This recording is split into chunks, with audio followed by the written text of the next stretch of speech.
welcome back to the party, everybody. This is Morty, and I am your host, Lutch, aka the Indian Jesus, here to resurrect the second coming of common sense. Everybody hit that like and subscribe. You know I would do it for you, and let's party. Big shout out to the replay gang. Thank you so much for coming back to watch this. Even though you missed the live party, guys, that is the best part. So make sure you are here every Monday, Wednesday, Friday, 8 p.m. Eastern, and sometimes whenever I feel like it. So hit that subscribe, ring the bell, and you will never miss an Indian Jesus live party ever again. If you'd like to support the channel, head on over to TheIndianJesus.com for your very own official merch. You can even get one of those desk mats that covers the whole thing.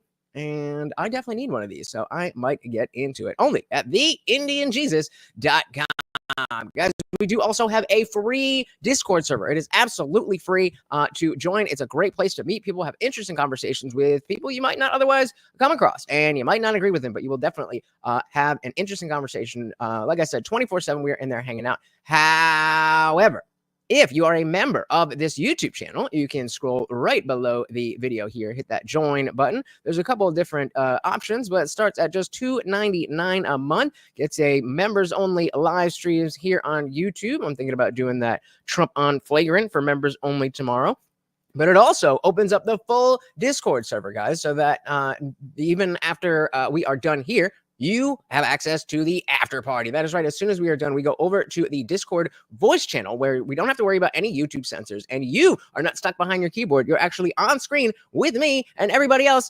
It's a good time. Definitely come and join us. Shout out to King Nirvana. Welcome, welcome, welcome to the party. Good to see you. Good to see you. Yes, sharing is the biggest thing that you can do. So let's take a look at the poll here, because if you were here on Wednesday, I had planned on covering this, and then somebody came in and literally was like, "I'll give you $200 to change it, to turn it off." I was like, "Okay." And we watched something else. So we're gonna go through. I wanted to see if you guys had seen what we'd already covered, or if we should just go from the jump. Looks like you guys have not seen much, so let's just do it. If you did see it, then, I'm going to be a little bit less, I'm not going to be adding as much commentary, because they're basically just kind of putting their opinion out there, and then they'll get into the actual debate. But as always, guys, if you can end the video, please do let me know. So the question this evening is, of course, Kamala versus Trump. You know, as a political moderate myself, I actually view presidential elections as a referendum on the incumbent party. And we are in somewhat of a unique circumstance, given that Joe Biden has not really been leading anything, even though he wears the title of president, but instead his successor, his right-hand man, who spent the last 4 years signing off on everything that they've done together, the fruits of their administration, is now on the campaign trail looking to succeed him in becoming America's next president.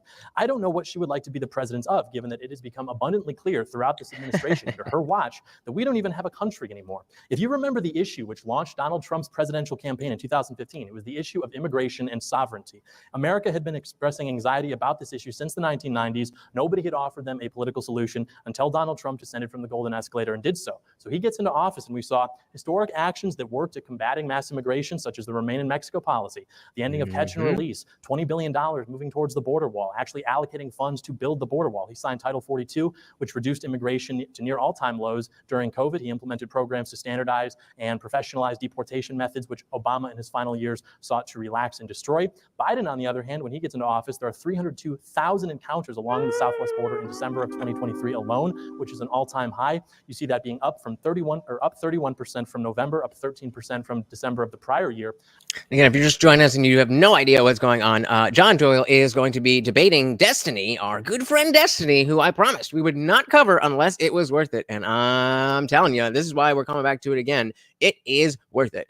This is John Doyle. He's pretty far right. But for the purposes of the conversation, I do agree with a lot of what he's saying in his opening.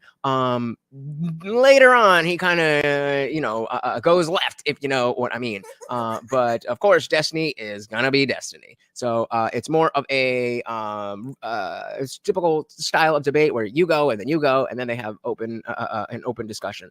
So I'm just gonna let them go through it. Basically, John Doyle is saying yay Trump, and Destiny is gonna just say Orange Man bad. But just so we got the context, which was the previous all-time high at that point. And yesterday, we learned that 600,000 illegals are in this country now with criminal records, including 14,000 who have been convicted of homicide, 15,000 who have been convicted of sexual assault. And the Biden-Harris administration have lost track of more than 250,000 migrant children, according to the DHS, the Department of Homeland Security's Inspector General. So Democrats took a look at this mess, and they decided they would try to ram a bill through Congress written by 2 Democrats and 1 Republican. The GOP caucus outright rejected this bill because it would have allowed for a minimum of 1.5 million asylum seekers and a maximum of 3 million, and it would write into law catch and release, among other things, that would weaken our southern border. So Republicans in the House, of course, rejected this bill, and Democrats, of course, did this out of political desperation, and now they're claiming that Republicans killed this bipartisan bill for political reasons. They're not even saying Republicans. They're saying Trump specifically killed the bill because he called all his friends in Congress. Like, you're in office right now. It's false. They killed the bill because it's simply a bad bill. Joe Biden. Hey, shout out to Guam Tech. Welcome to the party. Yeah, I was watching. I got home from work and I was watching Better Call Saul. What just happened? What the hell? Are we here? What the hell just happened? Are we good? Okay. I think we're good. Okay. Anyway, so yeah, I was in the middle. I finished an episode and I knew I wasn't going to be able to finish another episode. So I was like, screw it. We going in. Plus, since some of you did see that I covered this part, the first 18 minutes of this. Thank you, King.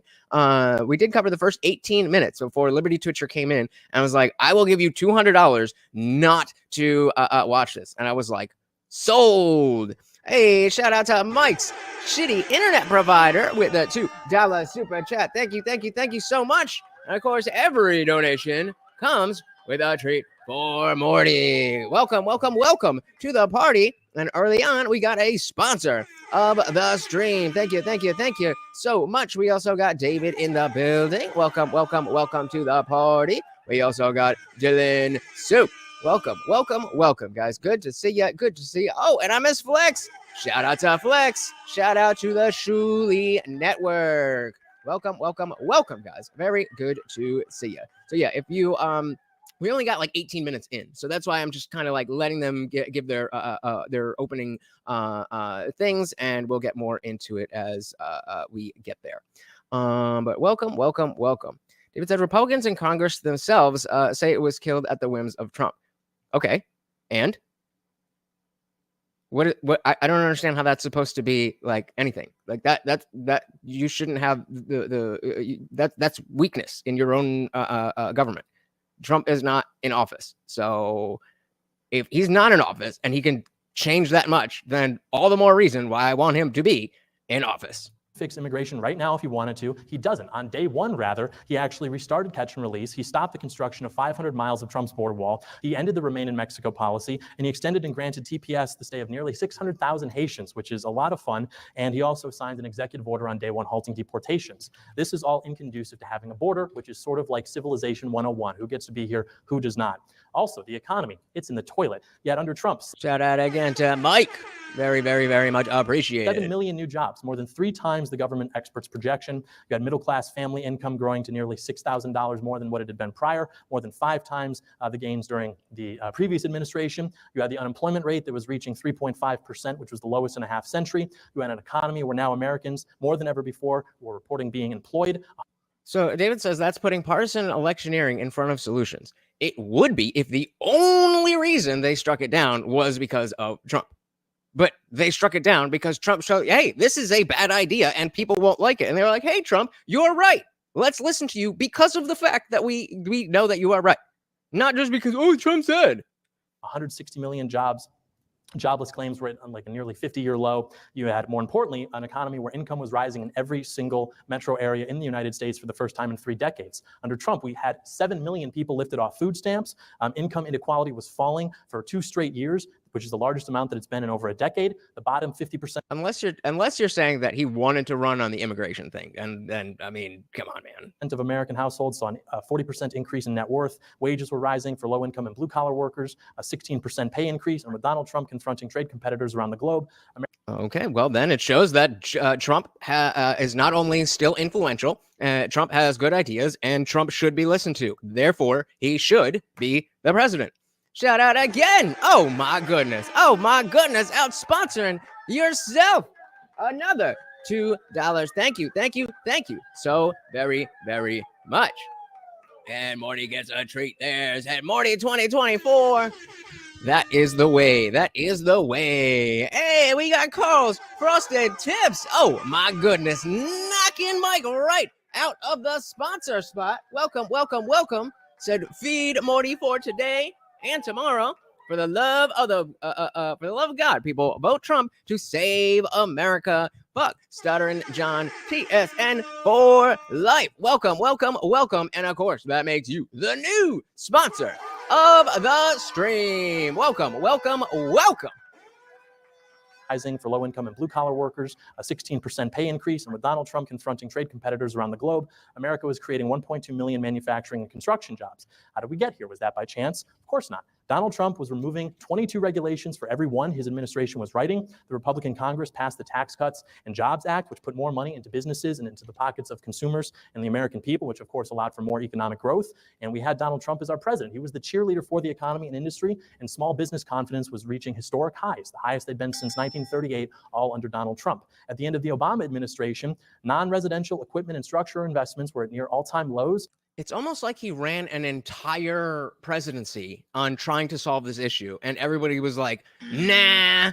And then all of a sudden they're like, yo, that's a great idea. Why didn't you fix it before? Stupid. It's almost like we don't have memories.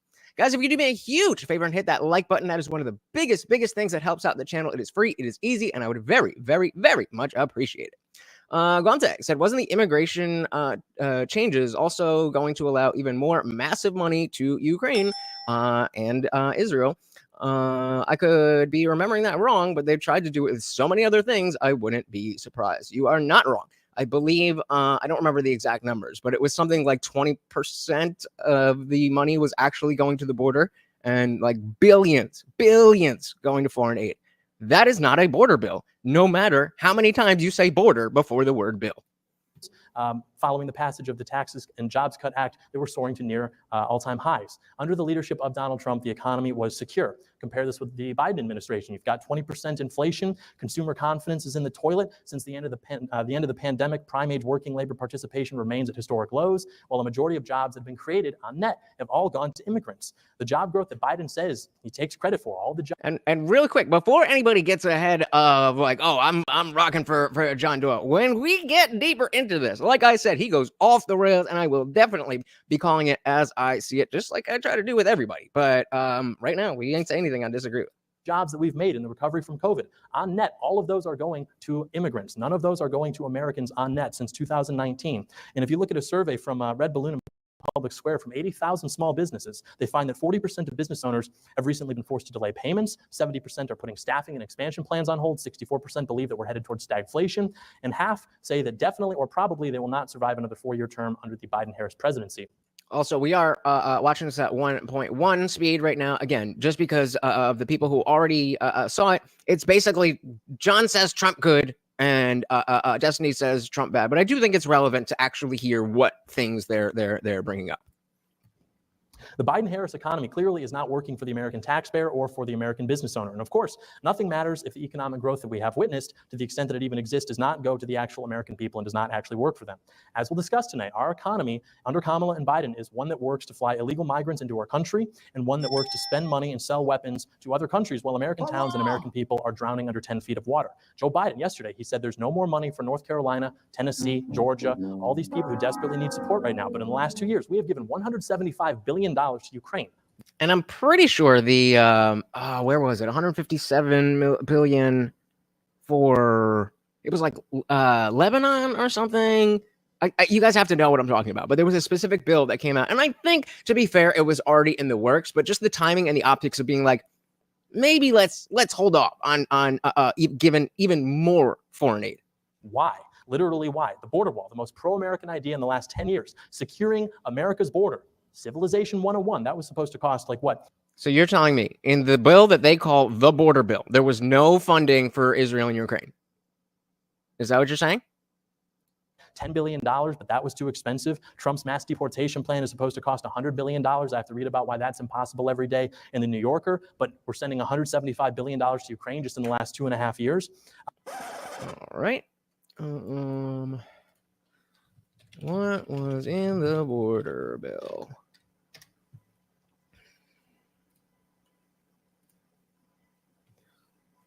Okay, so let's see the money breakdown.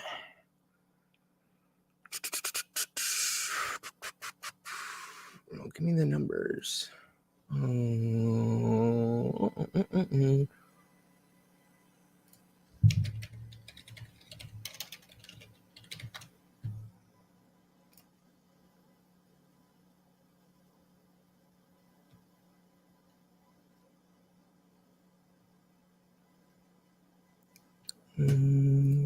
don't even know what the fuck it's called because of this bullshit.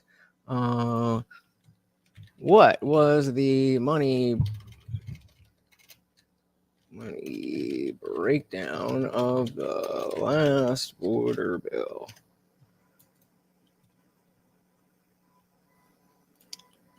So this is from February. That sounds about right, right? So let's see. $118 billion. So that's all for the border, right? That's all for the border because you said there's no money, there's no foreign aid. So $60 billion to Ukraine, $14 billion for Israel, $4 billion for the Indo-Pacific region, $10 billion for all those same places, $2.3 billion for refugees, $20 billion, and 2.7 billion for I don't know if that's here or there, but so this is America. That's what you're saying. This is America. So we have 118 billion dollars, and 2.3 billion are going directly to assistance, and only 20 billion are going to improvements of the border. So you were wrong about that, right?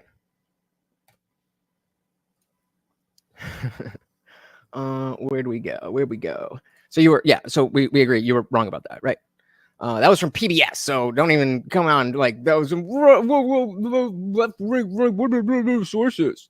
Shout out to Wooder Ice. I love the name. Welcome to the party. Good to see ya. Good to see ya. Said F Ukraine. They are shaking America down to cover for the Biden crime family. Yep. We also got Ed's Funhouse. Welcome to the party. So Ukraine is a money-making scheme.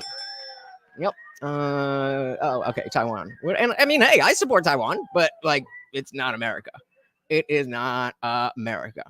So yeah, I would just like to, because I mean, you're usually, David, the more well-read person than I was, which is why. No, I don't. That's not David. He's a legit one. But I would appreciate that if that could be. It was a little different bills. The foreign aid bill is passed. The border security bill was not. Okay, so why don't you show me what was post whatever it is that I have wrong that I just pulled up that was not what we're talking about. And again, maybe I'm wrong, but that was the breakdown I've seen from every single person who was like, yeah, this is a bad border bill because it's not really about the border. So that's really where I'm coming from. And I mean, there maybe was a different bill that you're talking about, but that's not the border bill that Trump called all of his friends and got him to deny, again, which is a good thing. That's a good thing. So we have from April, border security bill fails to lift U.S. Oh, all right. Wait, where am I? The border bill, U.S. Speaker Mike Johnson offered to conservatives to win support for major foreign aid package. And who's this from? Nebraska Examiner. Okay. The border security bill is nearly identical to a border security bill, HR 2. Is this what I just brought up?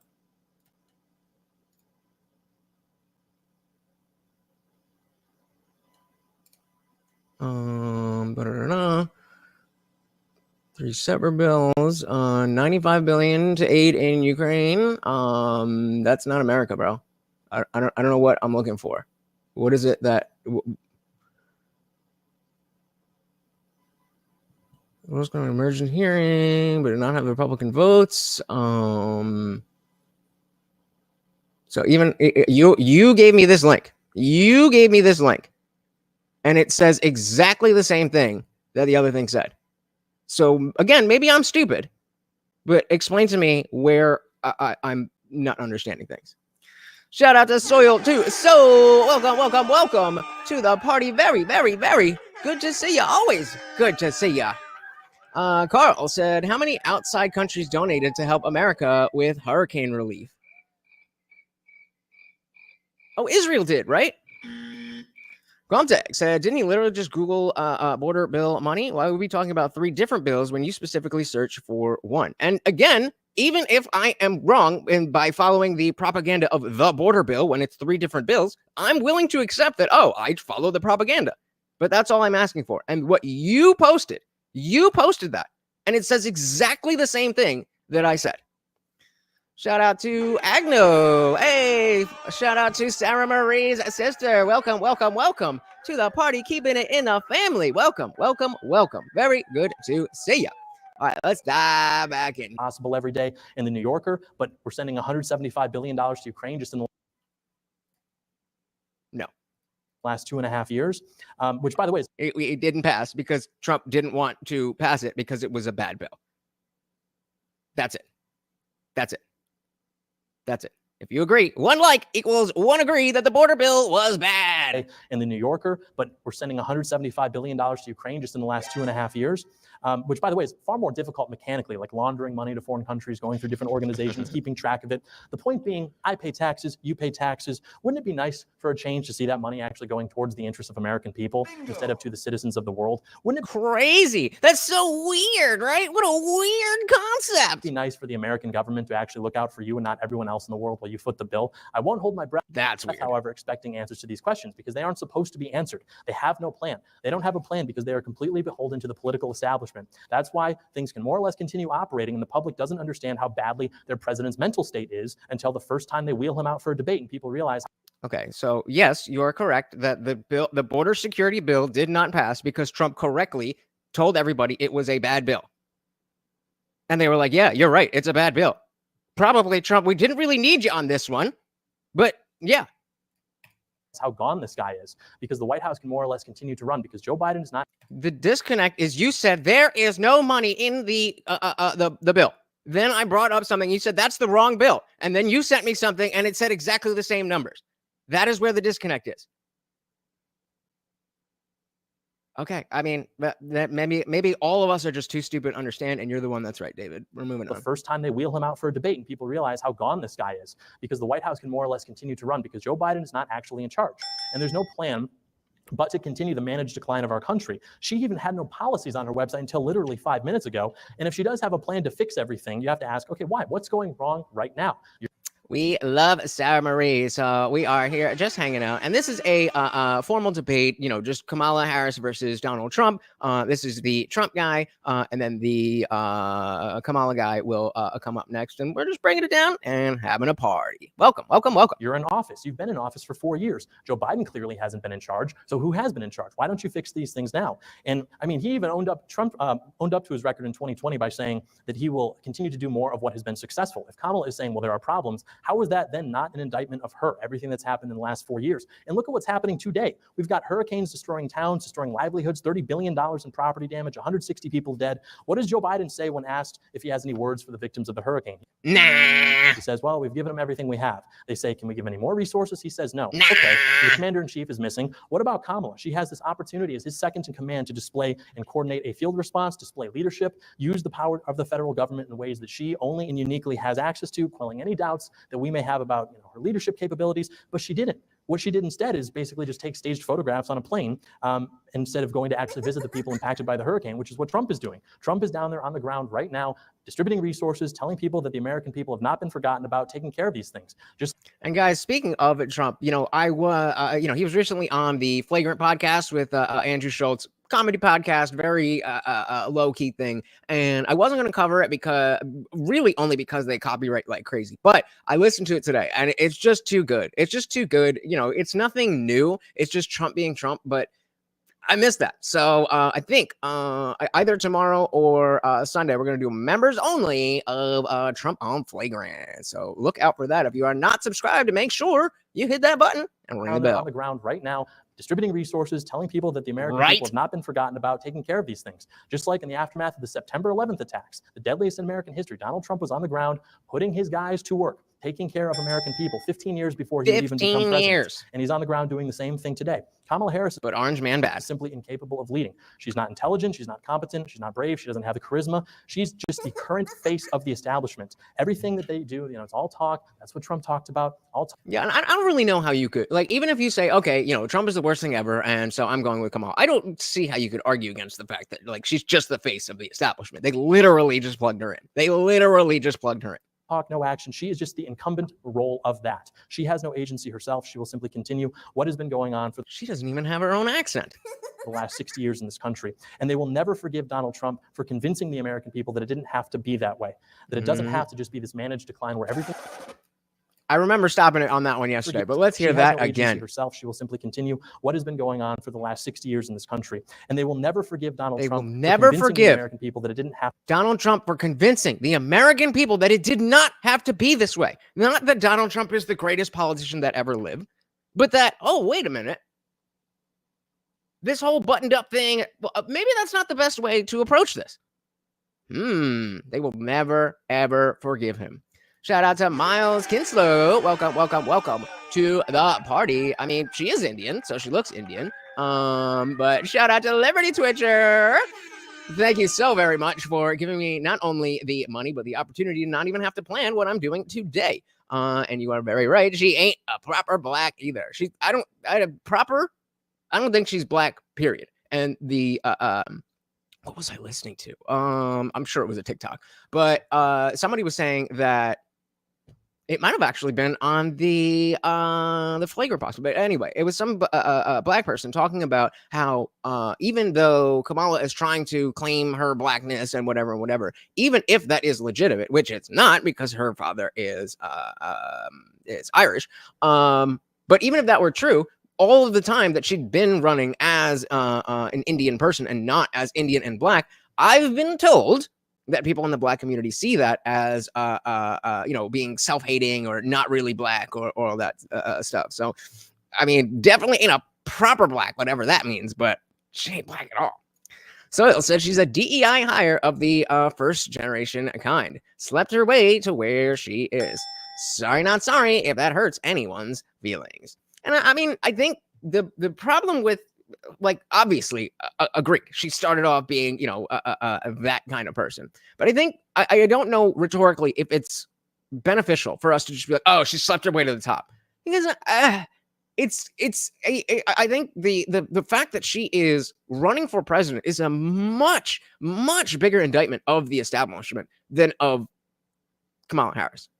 So I would just be careful with that one.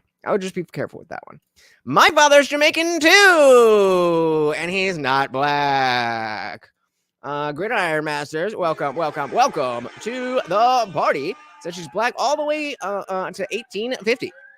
Yeah, being Jamaican. Do I need to do this again? We could pull up the image of my I don't know why I said my father. My mother was born in Jamaica, and she is not black. She is Chinese and with a little bit of Japanese. She always gets, "Are you Filipino?" So being Jamaican just means that you live in Jamaica, or you're born in Jamaica. Being born in America does not mean that you are a certain race or color other than American. So the Soul said, I don't always watch Candace Owens, but her investigation into Kamala's family history was pretty interesting.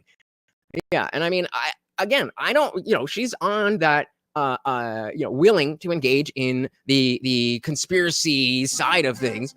And so I'm very willing to be like, okay, what do you have to say? I don't know if I'm necessarily going to believe it, but I'm definitely going to listen. And she's got people from her family. What black? What black? There's no black here. There's no black. There's Indian, there's Hindu, and there's a Jamaican, but that is not black. They say them Filipinos are Asian, but they don't seem Asian. My best friend in high school was Filipino. He was like, I'm not Asian, I'm Filipino. So take that for what it is. Carl said, Kamala, love it. And there you go. Bingo. Eminem is blacker.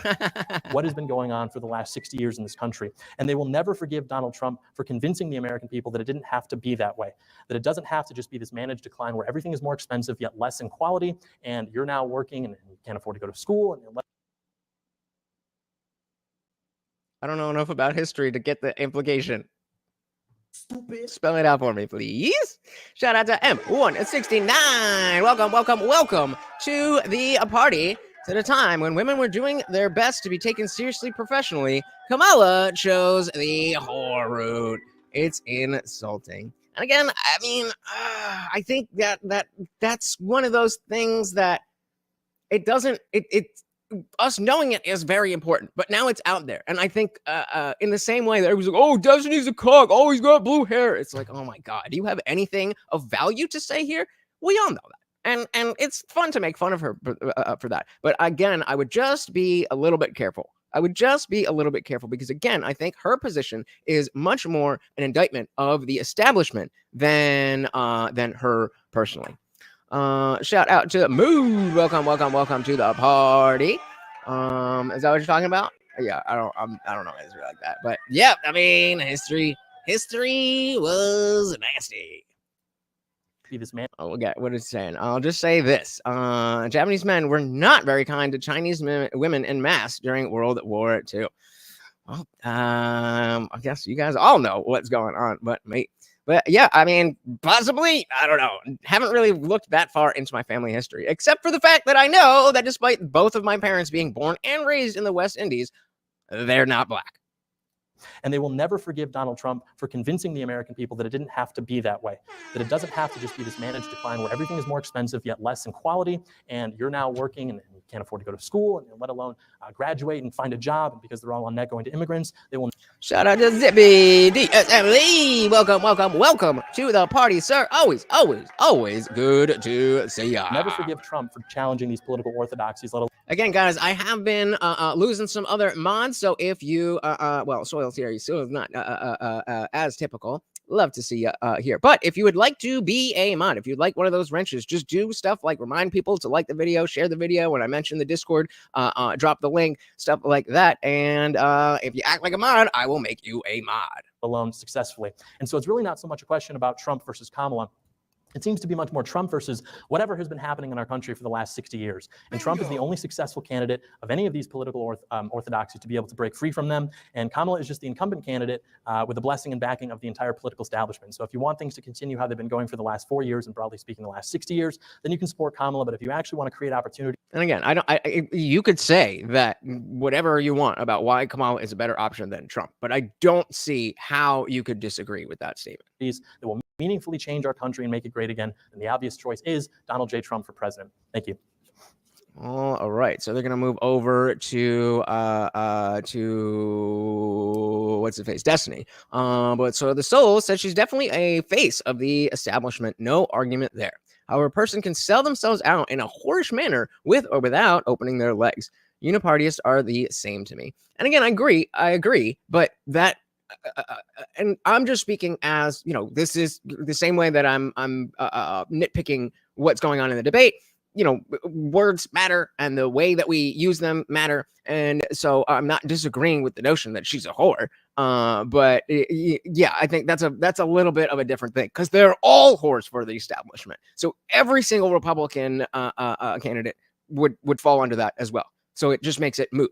You see what I mean? It just, when you actually, okay, why is she a whore? Okay, what did she do?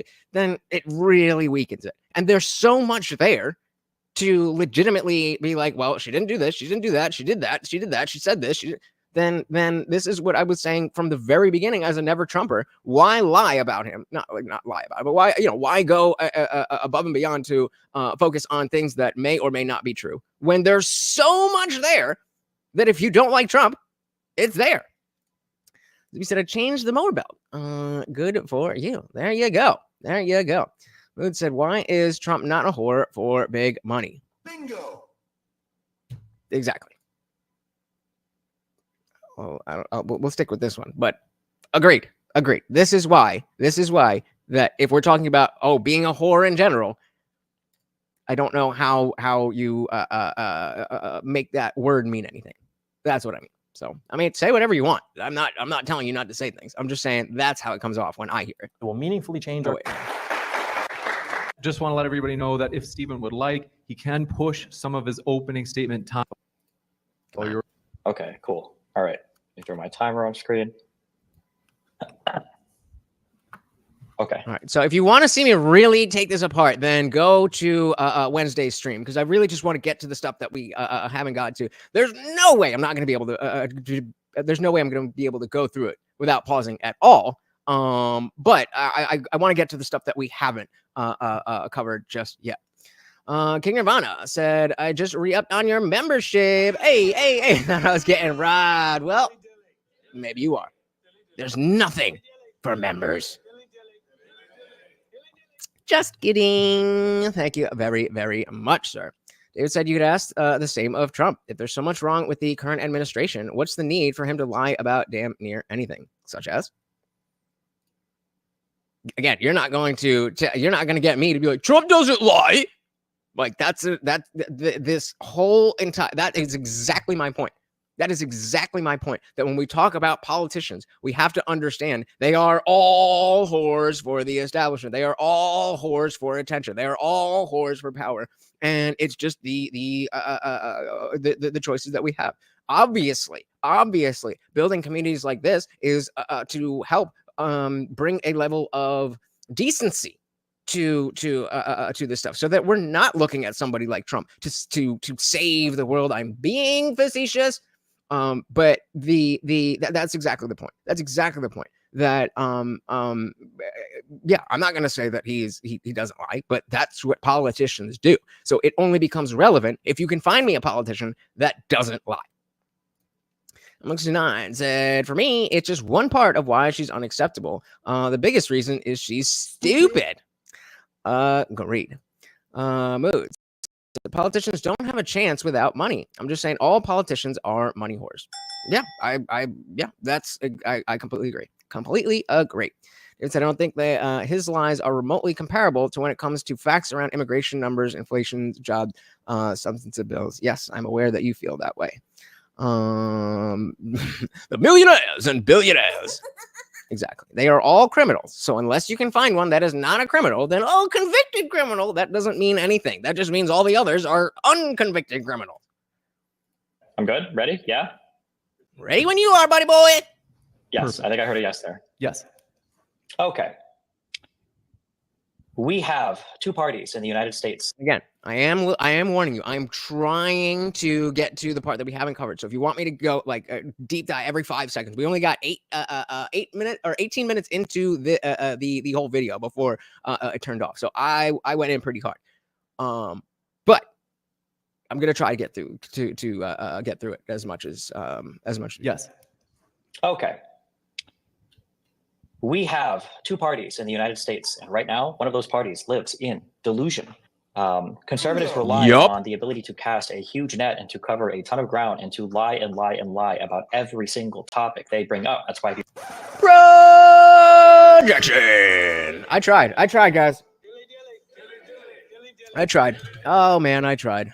Try to ever actually force a conservative to own a particular position, they will pivot away from that and go to some other position where they will lie. Okay, most of the people that, for instance, I'm debating on these types of debates now don't believe, for instance, that dinosaurs existed.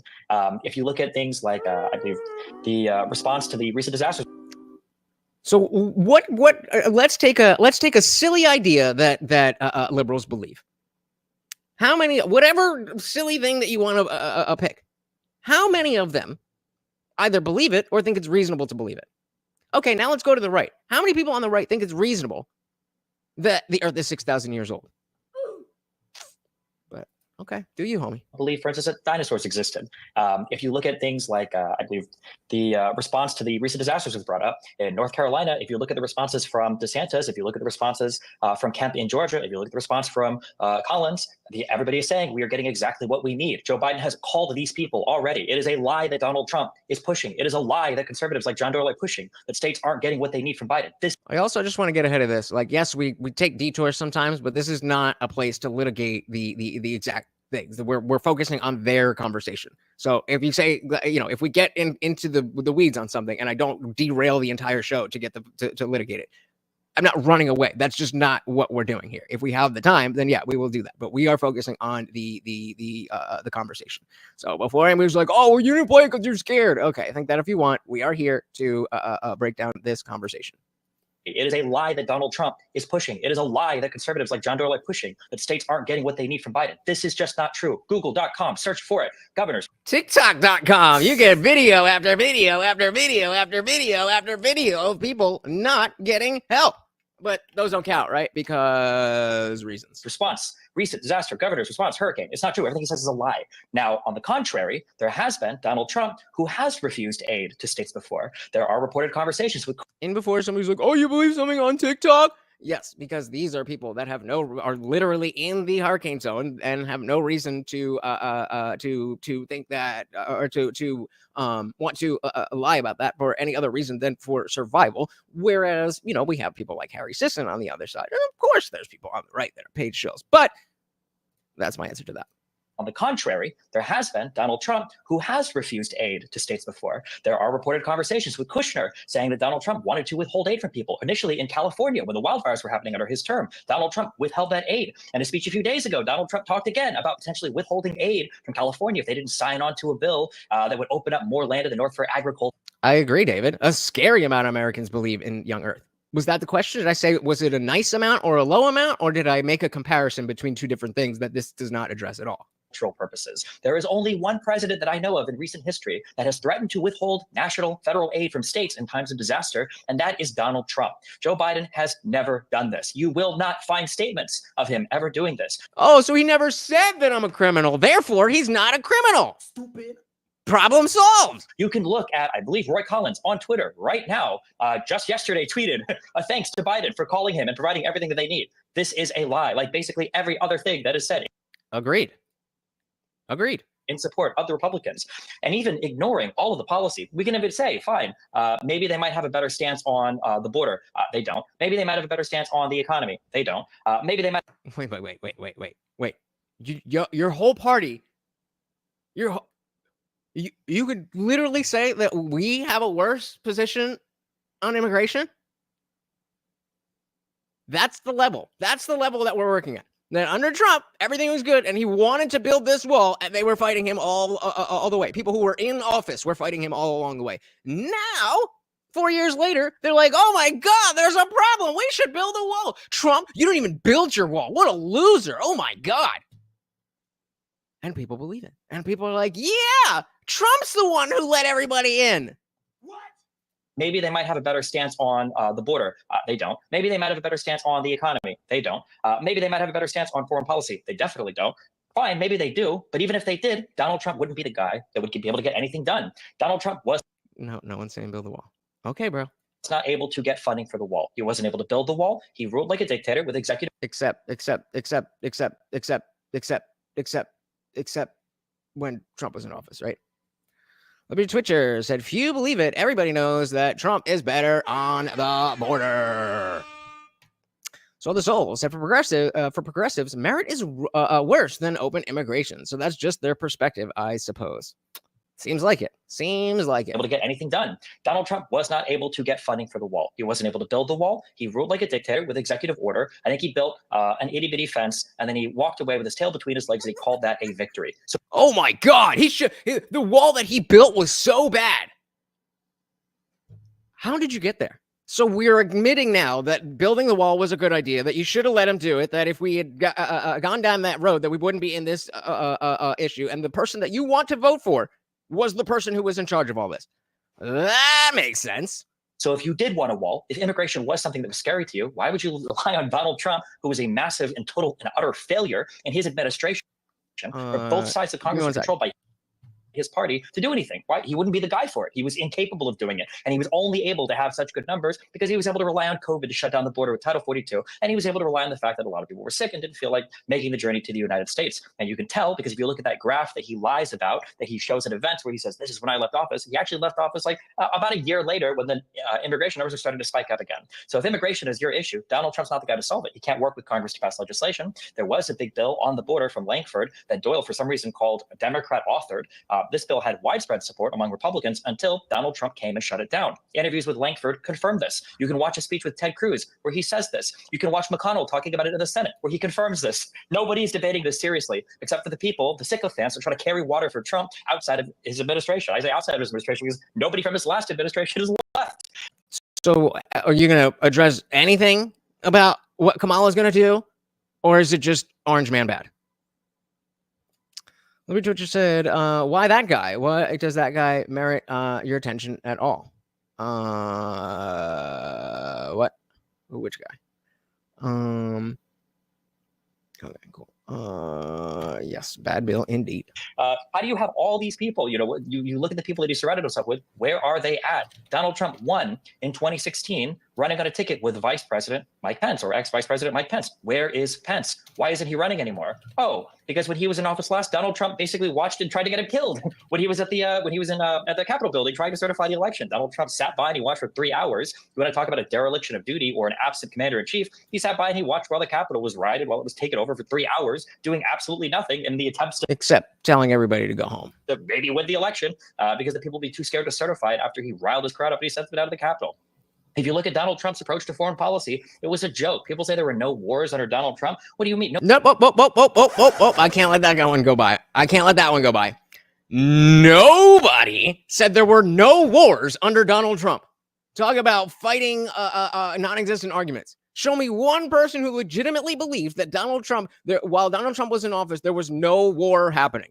Stupid. No new wars. No new wars. No new wars.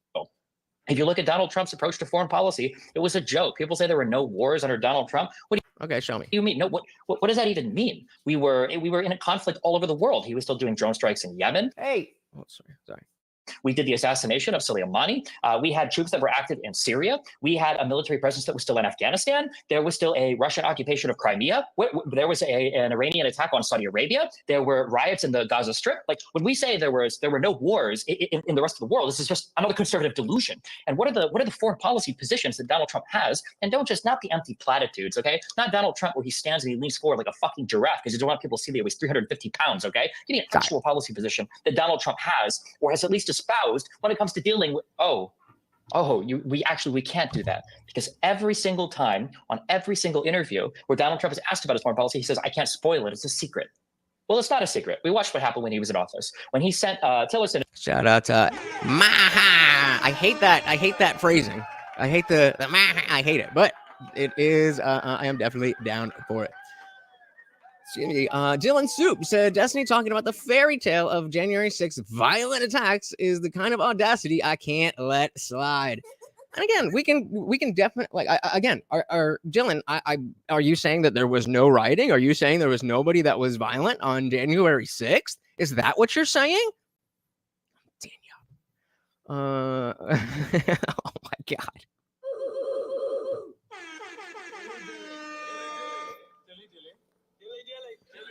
I'm not saying that out loud. That's disrespectful, but funny. All right. Policy. He says, I can't spoil it. It's a secret. Well, it's not a secret. We watched what happened when he was in office. When he sent Tillerson and Pence over to North Korea, later on, Trump tweeted out, Tillerson, don't waste your time. Okay? I think Pence actually said it was a waste of time. I believe that was reported behind the scenes. Yeah, fuck diplomacy, right? Nobody thought that anything could happen in North Korea. They were back to testing their missiles. Did I fabricate him walking into the DMZ alone? Did I fabricate that in my mind? Month later, nothing happened there except for the fact that Kim got a photo with Donald Trump, and Donald Trump for the first time in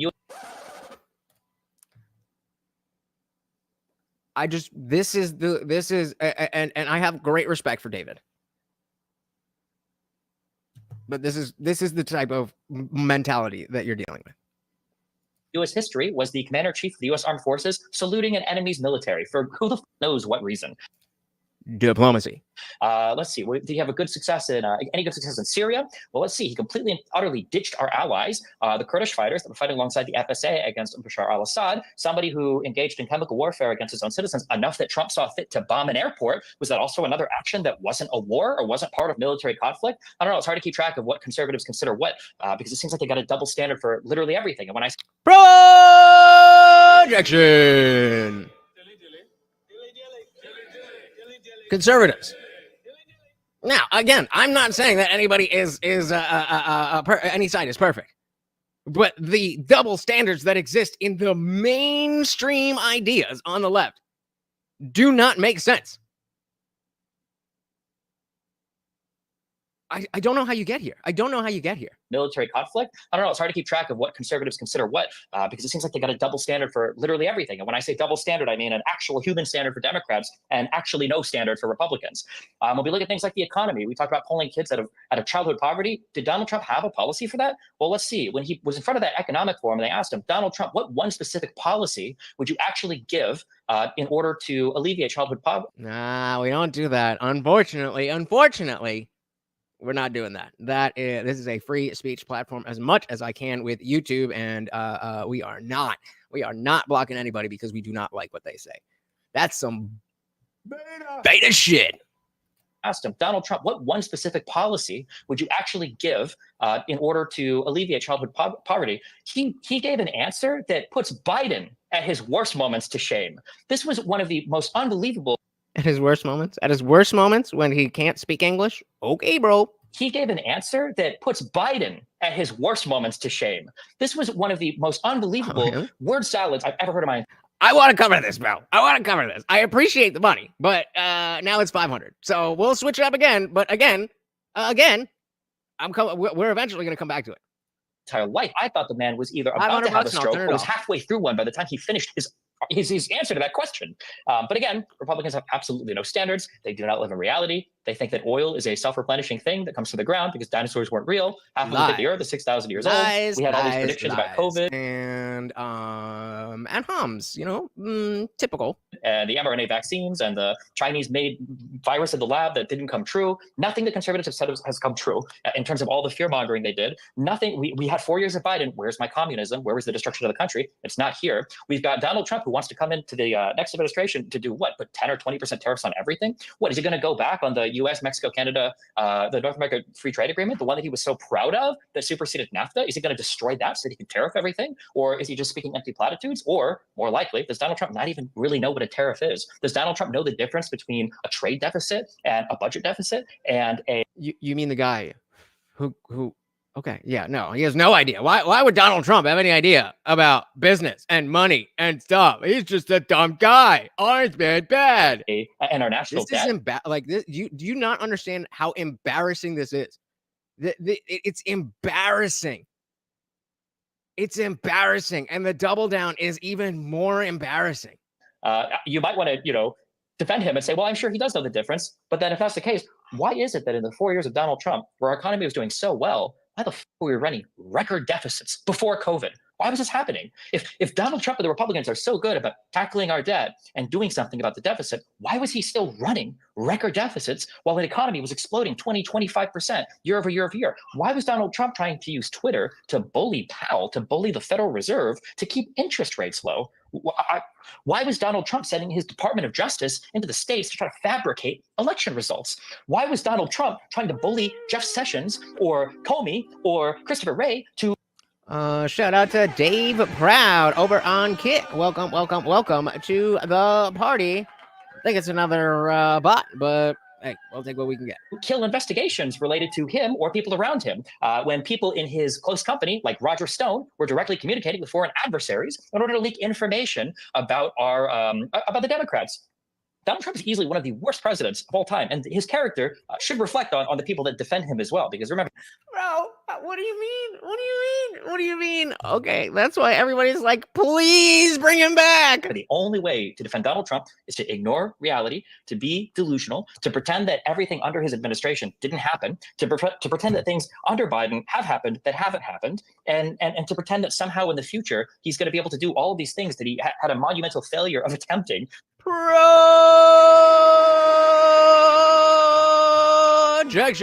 I think that's the worst projection we've ever seen. Insane. Absolutely insane that you could think this. Not just that you think this. Not just that you're willing to say this out loud to other people, but you're willing to say this out loud to other people on the internet. That is wild. So he said Destiny's IQ is going down. He needs to be cucked more, so maybe he'll think harder about life. Wah, wah, wah, wah. All right. He's definitely a sad man. Indeed. Projection. And to pretend that somehow in the future he's going to be able to do all of these things that he had a monumental failure of attempting during his 4 years. And remember, it's going to be with an entirely new administration because very true. In no realm would I ever say he is a stupid person. In no realm would I ever say that he doesn't. Yeah, I mean, the same types of things that everybody's throwing at Trump. I would never say that. I just disagree with his viewpoint. I think his starting point is pointed in the wrong direction, and you're going down the road, and you end up thinking all of this stuff that is completely disconnected from reality. It's insane. It's insane. Oh, and we got a rumble rant from Zippy. Thank you, sir. And I did actually get my bank set up. So all of that money just came through. And like I said, that vet bill was not cheap. And we got to go back next month. So thank you very, very much, sir.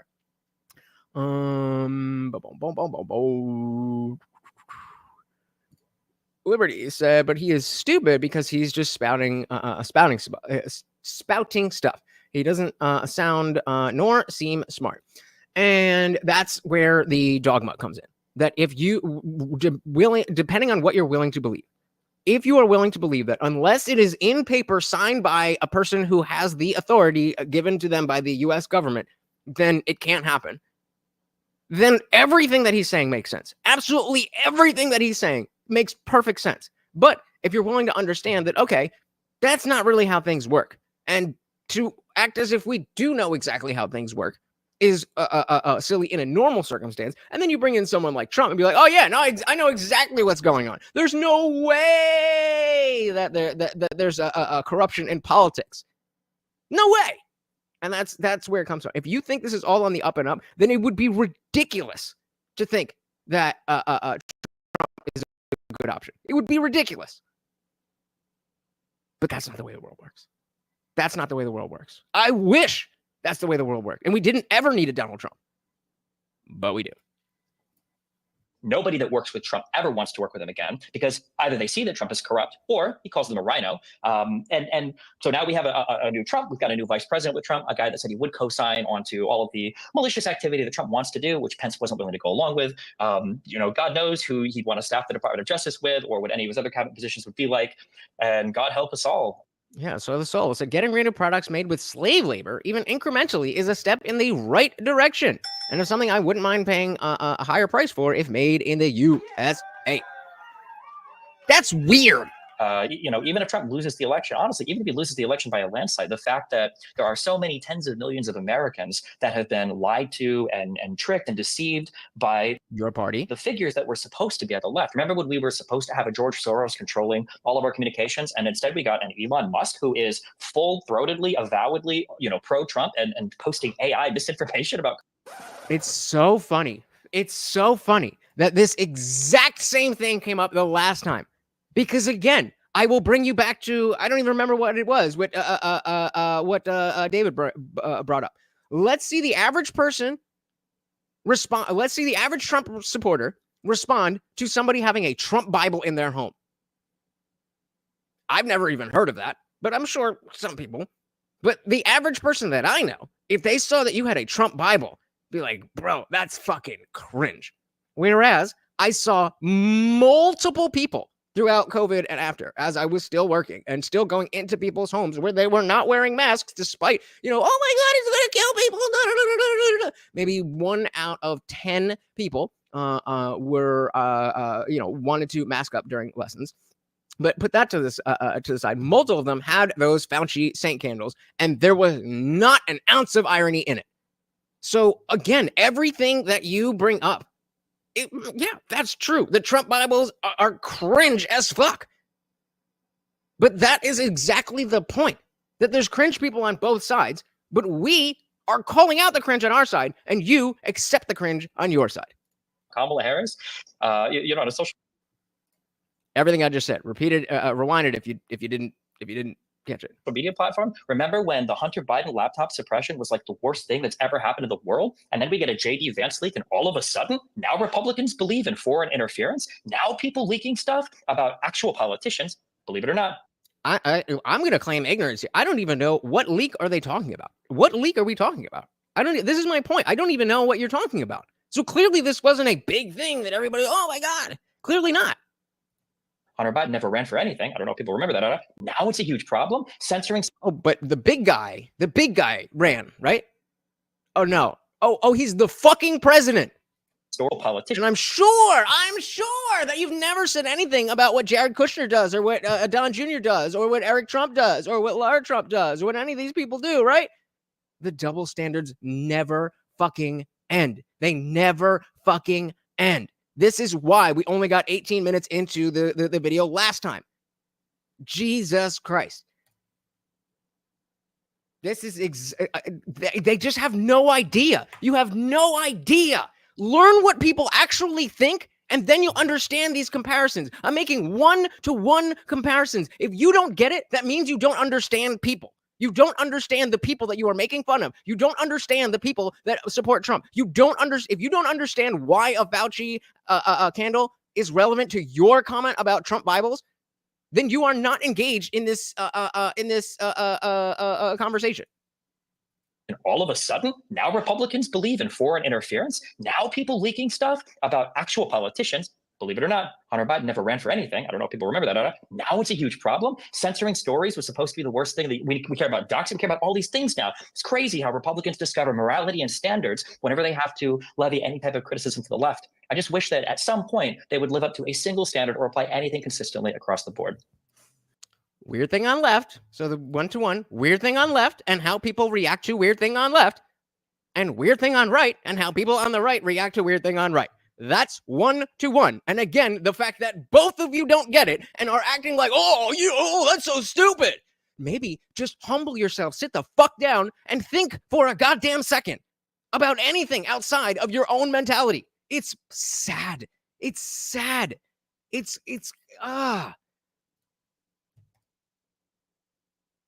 Again, if you're asking this question, then you have no idea why I or anybody else supports Trump.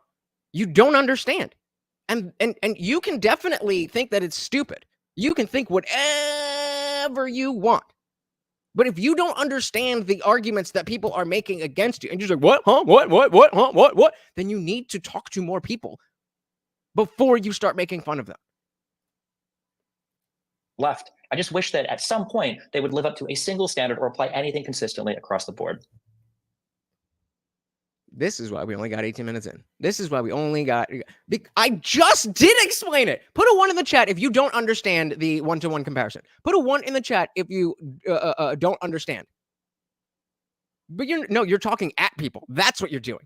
You're taking the moral high ground and acting as if Donald Trump is stupid. You guys are this. You guys are that. You guys are this.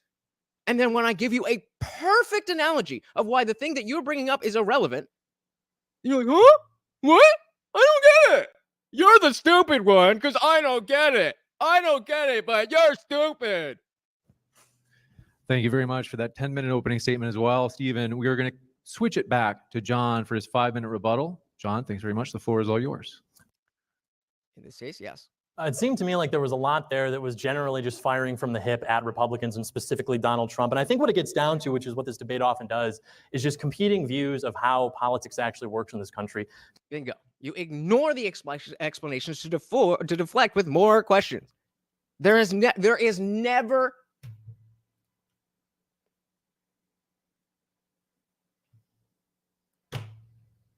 News to me! Fauci is not a politician. This is news to me. What it gets he's not the highest paid politician right now, or during COVID and before that. That's not the case. Okay. Down to, which is what this debate often does, is just competing views of how politics actually works in this country. Destiny seems to be somebody who has faith in the establishment and the system, generally speaking, to do its job. Bingo. And that's it. Do you have faith in the system to do the job that they're supposed to do? If yes, then why the fuck would you ever consider even voting for Trump? I get that. But y'all don't understand that there's a different perspective than that. That maybe The American government is not perfect. Maybe all of the stuff that we've seen the American corrupt government, the corrupt government has done throughout the past, maybe that didn't just disappear and Trump was the only bad one. Maybe. Works in this country. Destiny seems to be somebody who has faith in the establishment and the system, generally speaking, to do its job. And Donald Trump's political project is exactly the opposite of that. Donald Trump's political project was to go in and drain the swamp. And as anybody who's a Trump supporter knows, and maybe even laments, that did not exactly happen in his first administration. How are we defining politician? Somebody that's elected? Sure, he's not elected. He is a government official. What are we talking about? What are we talking about? And it's because Donald Trump was the first president under the Republican ticket. And this is exactly instead of like whatever ticket who was not awarded a mechanically functioning administration. Donald Trump, even George Bush, who I don't think anyone here maybe. I know you can't believe that I think those things. I know that. You've clearly demonstrated that you can't believe anything other than what you already believe. That's the sad thing, and that's why we're moving on from you. He is a fan of the way that his administration functioned, but that administration functioned as it should have in the sense that George Bush was able to delegate and get things done. Donald Trump was not able to do this because there were so many people who understood that he was simply an irritant to an otherwise functioning, well-oiled machine, which is the Washington establishment. They didn't necessarily want to hitch their cart to that and taint a resume. An elected politician works for the government. I apologize for misspeaking. Or you had Reince Priebus, the former head of the RNC. You know, he had a... No, I don't. Notice how I keep pulling it up and stopping the show that I want to do to address that criticism. How far into this video are we? How far into the stream are we? So I'm just waving it away. Okay, cool. So then there's no point in talking to me, right? So the soul said the position he held was very much political. My grandmother worked in the NIH. That's not part of the government, right? That's a private entity, right?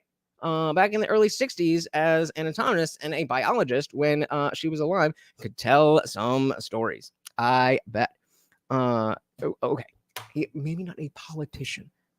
I apologize. I was wrong. He's not a politician. He is a political figure who works for the government and is directly responsible for the rhetoric coming from the politicians.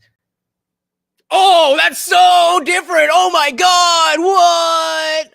Rolodex of names ready to go to fill these staffing positions. So it's not at all surprising to me that Trump was... Technically, when you're right, you're right. And when I'm wrong, I'll consider myself wrong. It changes absolutely nothing about my point. But yeah, okay. Not able to execute the way that other presidents, including Republican presidents, were able to execute, because everything that Trump sought to do was a disruption of orthodoxies which have existed for 60 years and would like to exist after Donald Trump. And I think that a lot of those personnel issues have been resolved since. I think he understands some of the problems there.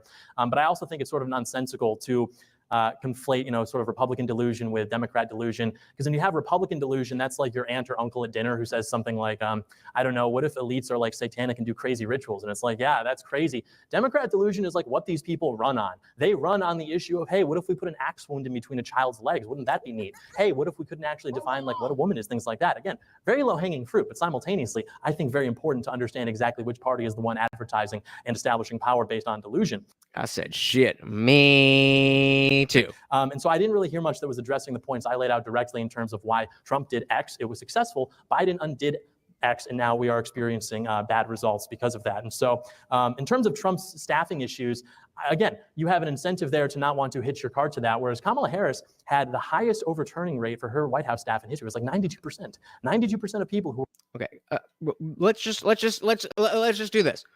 Is Fauci a political figure? Is he someone that is associated with politics? I've already said I misspoke. So if he's not associated with politics, then my point goes out the window. But if he is, then that's the point that I was making. You could nitpick the words and yeah, okay, fine. I used the wrong words, but then I've now corrected myself. So if we're giving each other grace and trying to understand each other instead of actually just, oh, you said the wrong word, then is he a public figure in the that works for the government that dictates what other politicians do or say? Yes or no? Who were working for her went away. They said, no, thank you, no more. What kind of leader is it where people who are the closest to her working for her in proximity? Zebby, all right, we're done with the trolls. We're done with trolls. You stay. Comtech said, are our arguments really being sidestepped to finger wave us about words we use? Bingo. Yep. Use a little critical thinking and grasp the concept and fight the idea instead of the words. But they can't do that. They can't do that. All they can do is nitpick the words because I misspooked. I'm misspooked. I'm not friends with school pupers, but, you know. To her with no other incentive, no other obvious lily pad. I mean, you're working for Kamala Harris. That's maybe the future president. That's the vice president. They still left those jobs because working for her was such a nightmare. So the idea that she could somehow command and be a better executive than Donald Trump is just complete nonsense. Moreover, we haven't even heard that case. All we've heard is that Donald Trump is bad because Republicans are delusional or things like that. The tariff policy, I don't That's it. What else did you hear? What else did you hear? understand why we're against tariffs. Tariffs are like as American as apple pie. Every man who's on Mount Rushmore was a protectionist. 95% of all imports during the height of America's economic growth in the 19th and 20th century were tariffed. Biden even kept the tariffs that Trump implemented. So if they were so bad with the Chinese imports, I mean, you would think that he would have repealed those, but of course he didn't. He held on to them. So I think that's, the president is the executive. He doesn't have to necessarily pass bipartisan legislation to be an effective. So is that yes or no on Fauci? President. He is the executive, the chief executive. Sam Francis once said that there are two parties in DC. You have an evil party and a retarded party. And occasionally those two parties get together and do something evil and retarded, and we call that bipartisanship. I think that's actually true. I don't think bipartisan legislation is an accurate measure for what makes a good leader. Congress has what? I definitely don't think it's the measure of what makes a good leader, but bipartisanship in general should be a good thing. Should be a good thing. It is not always inherently a good thing. I get this point that he's making there, but I do want people working together. That's why I don't want people so far left or so far right, as we will get into.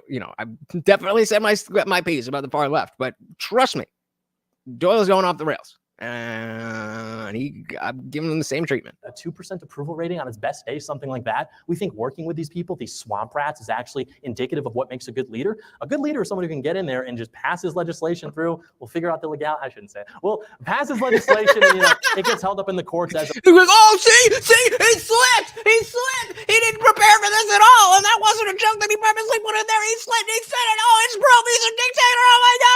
It often did with Trump, for example, when he was trying to work through the executive branch and get. Right. That's why I corrected myself. So going back to my argument about holding up one person and holding up another person in the perspective of holding up that person. Does that change my argument? Exactly. These different things done. Again, he passed what? The tax cut. Why? Because even though we maybe agree with tax cuts, ultimately the people who are in charge don't really have a problem with tax cuts. So you have deficit spending, like he said, when the government's taking in less revenue. I don't know what that. I actually forgot about that. I completely forgot about that. Deficit was precisely, but I bet that it was bigger than the amount that the wall would have cost. Why can't we have a wall? Why can't we have mass deportation? Because immigration is what benefits the ruling class, because we have more people coming in from other countries. They are reliant upon the establishment for money, opportunities, etc., which are then taken away from American citizens. Shout out to Carl Johansson. Welcome to the party. So we need a public vote. Anonymous voting is not in the Constitution and is a relatively new thing. They're going to steal the election. That's an end. I don't think I've ever thought about that before. Should votes be public? Interesting. What do we got from Zippy here? Election Wizard on X, just in, the DOJ has sued Virginia over removing non-citizens from its voter rolls ahead of the November election. It's almost like the government is corrupt. Oh my God! No way. Trump isn't actually a current political figure, but some people keep talking about him officially. Well, that's not true. If you're running for president, what'd you say? You said political figure. So that's I use the word politician. So if you were so close, Quamtech, you'd say Trump isn't currently a politician, but some people keep talking about him. But then again, he is a political figure. So that, I mean, I appreciate it, but we gotta be precise. We gotta be precise. If we are going to be what's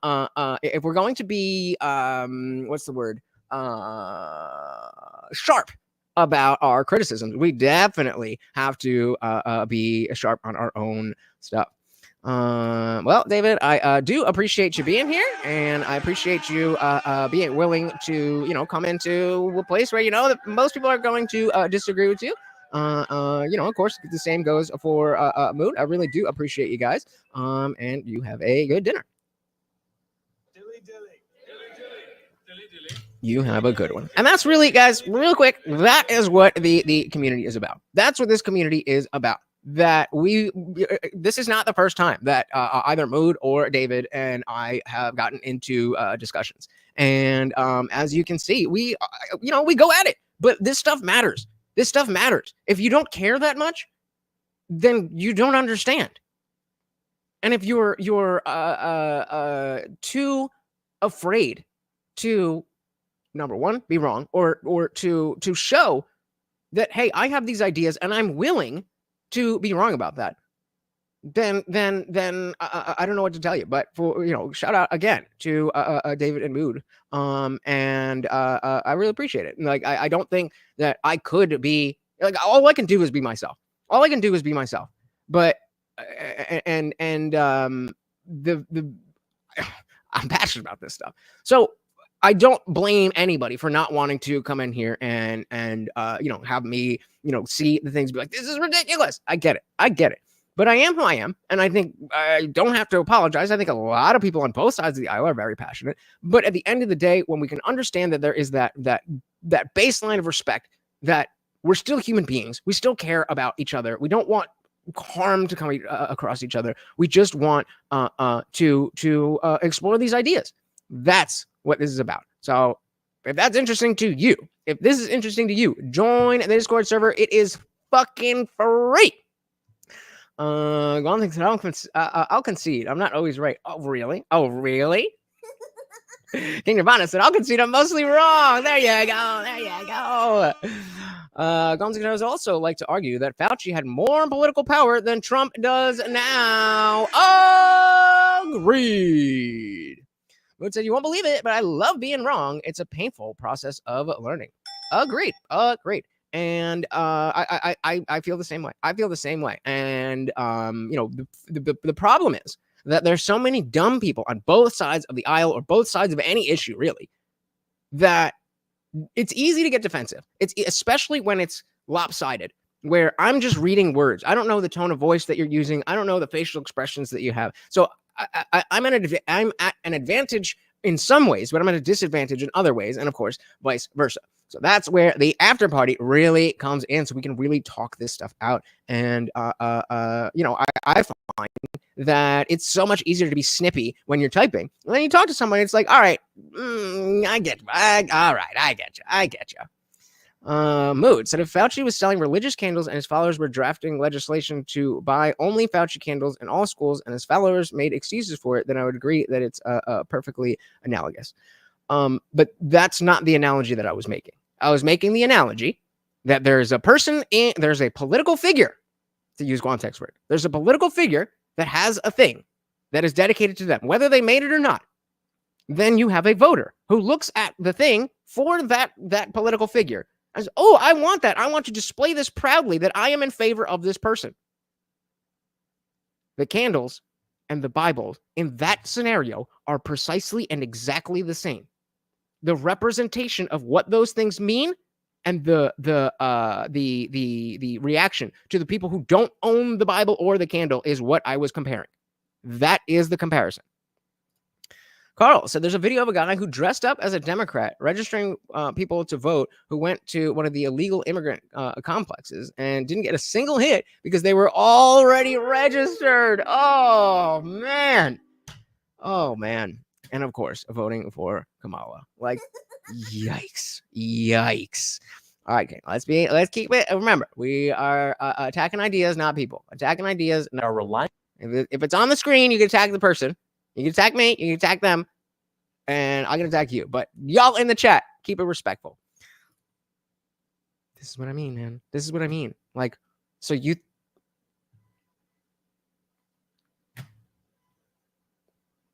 Well, that's illegal, so it doesn't happen. Okay, dude.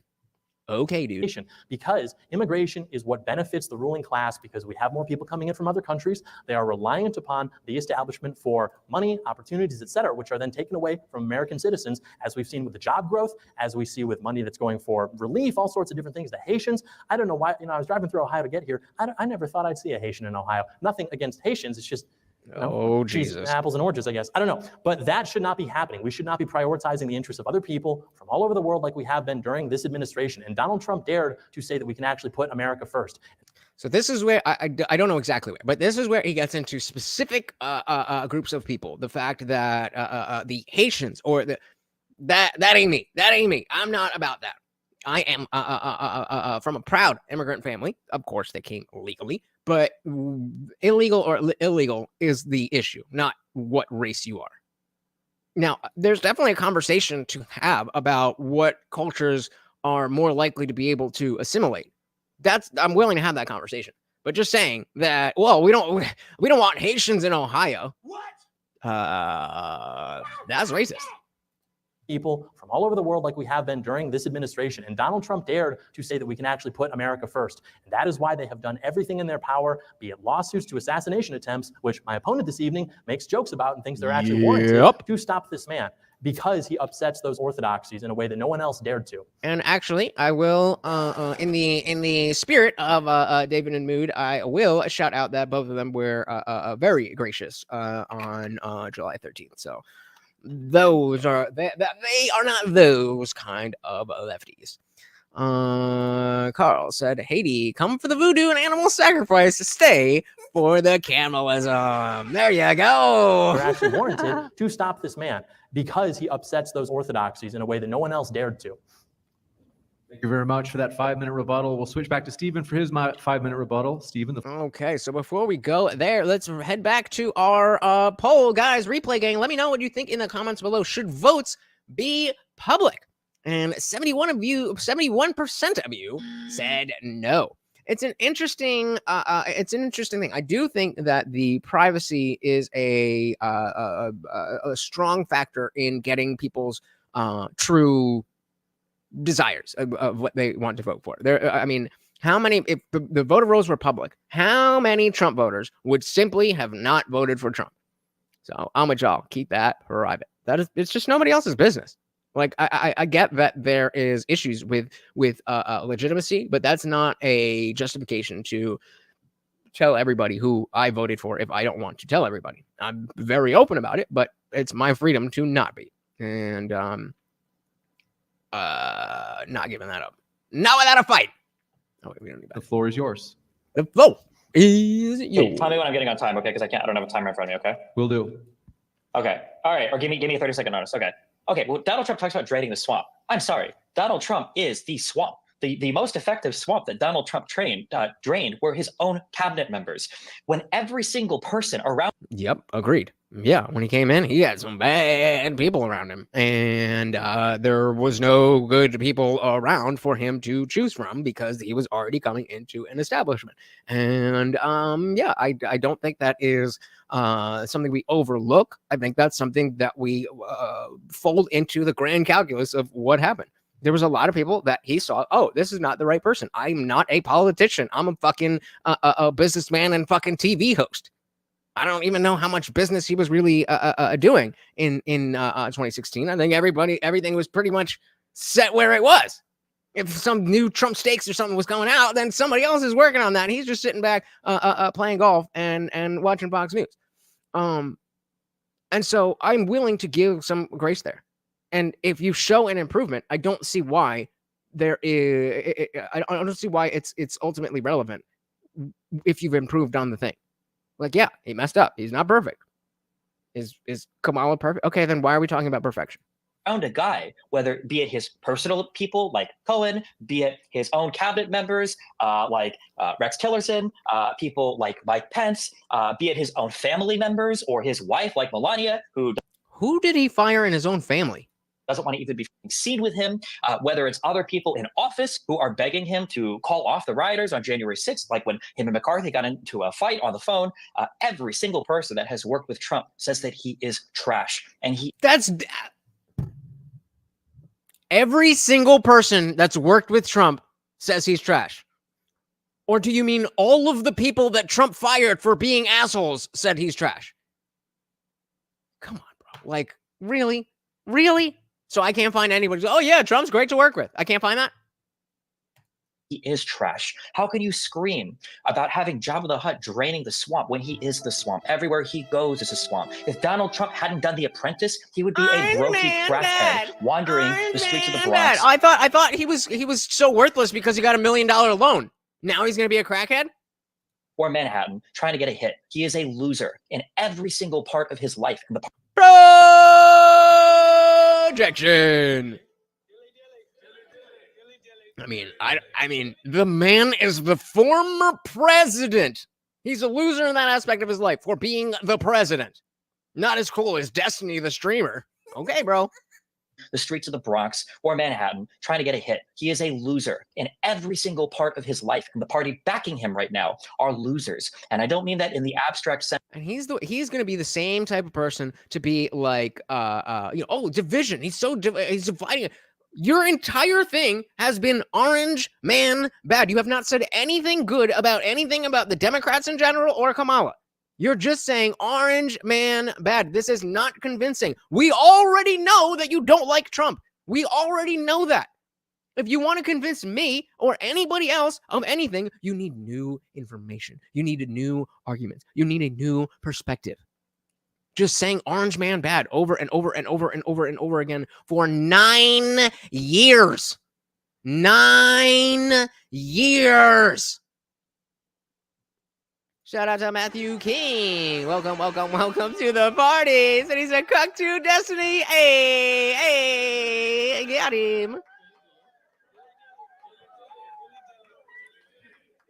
There we go. And that's exactly right. So I agree here. Destiny's pushing too hard on the ad hominems. Wrong audience. Exactly. You have to understand who your audience is. If you are just on your own stream and talking about why you don't like Trump, then yeah, you can kind of be a little bit more loose with what you're saying, because it's not about the accuracy. It's about the concepts behind what you're saying.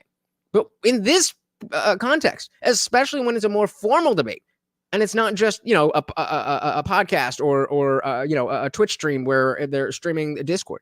I think you're spot on, Mood. Hey, shout out to Funk Master General. Welcome to the party. Very, very, very glad to see you. Let's get a dilly to a pillar of this community, man. This man has done so much for me. And then, a couple weeks ago, or I don't know, a couple of weeks ago, he's like, "Hey, man, the busy season's coming. I'm not gonna be able to watch that much." I'm like, "Hey, yeah, you do what you got to do. Make that bread." And still, sometimes he's not even here. And he'll still send me something. So thank you so very much for being a part of this. I really, really, really do appreciate you. Thank you. Everybody put FMG in the chat. So I would say it would work against Trump, though. Say more. What do you mean? What will work against Trump? You mean like if he was debating Trump specifically? If that's what you mean, I don't necessarily disagree. Every single part of his life, the party backing him right now are losers. And I don't mean that in the abstract sense of let's have another 5-hour conversation about trans issues. Yeah, I think you're right. Yeah, we definitely saw in the debate with Kamala that it's too easy to bait him. His ego is just so big. And I mean, it definitely plays to his advantage when it does. But there's pros and cons. There's definitely pros and cons. I gotta be the best. Okay, I am the best at being the best, and nobody is best at being the best like me. Matthew King said, I don't care if he's a shitty person. The country was significantly better when he was in office. It definitely wasn't perfect, but better. Bingo. Indeed. You do not have to shut up now. Oh, fair enough. We'll see you in the after party. Again, thank you for subjecting yourself to the abuse. We appreciate it. I'm trying to get better with it, but it's more Destiny than it is you. It's more Destiny than it is you guys. So take that for what it's worth. Are losers. And I don't mean that in the abstract sense of let's have another 5-hour conversation about trans issues, but I mean that in the sense that his personal business adventures have been an epic failure. He's filed bankruptcy almost over half a dozen times. Okay, so tell me you know nothing about business without telling me you know nothing about business. I believe. People from his prior administration have abandoned him. His own family is abandoning him. He is a convicted.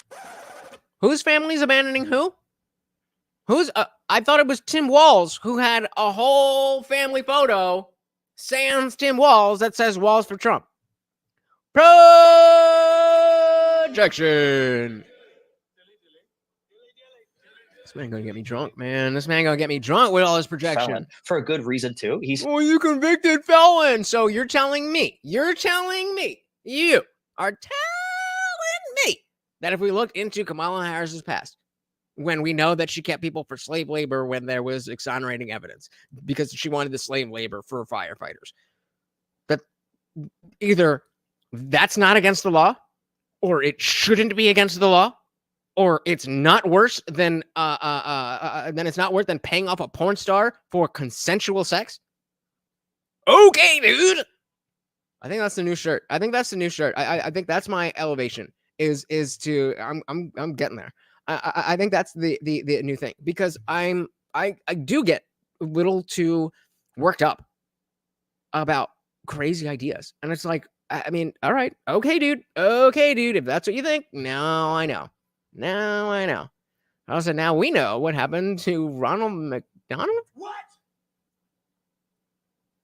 Is this another joke that went completely over my head? Probably, because I'm stupid. I don't get it. What does that mean? Dylan said, I love how Destiny wrecked his goodwill with the opposing side. Will be interesting to see how he does going forward. That is a great point. Look back at my channel. Somebody who is very, very openly against the positions of Destiny, but has always had a high level of respect for what he does and how he does it. We covered him a lot until he made fun of Corey Comparte. And I told Indie Film was in the chat here, and he was like, oh, one of these days, he's going to do something, this, that. I'm like, no, I don't think so. I just think that he just has different opinions than me. And I can respect that, because he's an intelligent person who thinks through these things. And I think he ends up in the wrong place, but that's okay. And Indie Film was right. Shout out to Indie Film. Funk Master General said, oh, shucks, guys. Just a dude in a greenhouse doing what he can to make this a better place. Well, you're doing it, man. You're doing it. Like, that's exactly the point. I'm just a dude and with his dog in his living room, just trying to make things as best as we can. And so all of us working together, doing what we can do. If you can't do it, don't do it. If you can, then do it. And things will be better. So thank you again. Very, very, very much appreciated, and a great amount of respect to Funk Master General. Matthew King. So I just felt he argued in good faith, not so much anymore. Yeah, I think the TDS got to him. And again, that's not, you can call that cope, but I think my entire message from day one has been about dogma, and that dogma is the only way that intelligent people get to stupid ideas. And it's really sad. It is really sad. We see it with religion, and we see it with other dogmatic positions. TDS, hell of a drug. Have abandoned him. His own family is abandoning him. He is a convicted felon, for a good reason too. He's facing more felony charges. All of the lawyers that were working with him before, what is he going to do when all of these get thrown out? Have been either criminally indicted, criminally convicted, or in the case of people like Powell or Giuliani, disbarred, meaning they can't even practice law again. So again, where is the thought that, like, oh my God, all these people in politics are so corrupt, but only on one side and only right now? You have to argue, you have to believe that everybody else in politics is legit and that the corruption wasn't there until Trump. That's the only way. And again, if you do believe that, then everything he's saying makes perfect sense. Everything he's saying makes perfect sense if you believe that the government is perfect except for Trump. Am I wrong? Am I wrong? If you think everything is perfect and the government works the way it's supposed to work in every single situation, except for, when somebody is caught or somebody is disbarred or somebody is charged, and there's just been no charging because there's been no corruption. Okay, dude.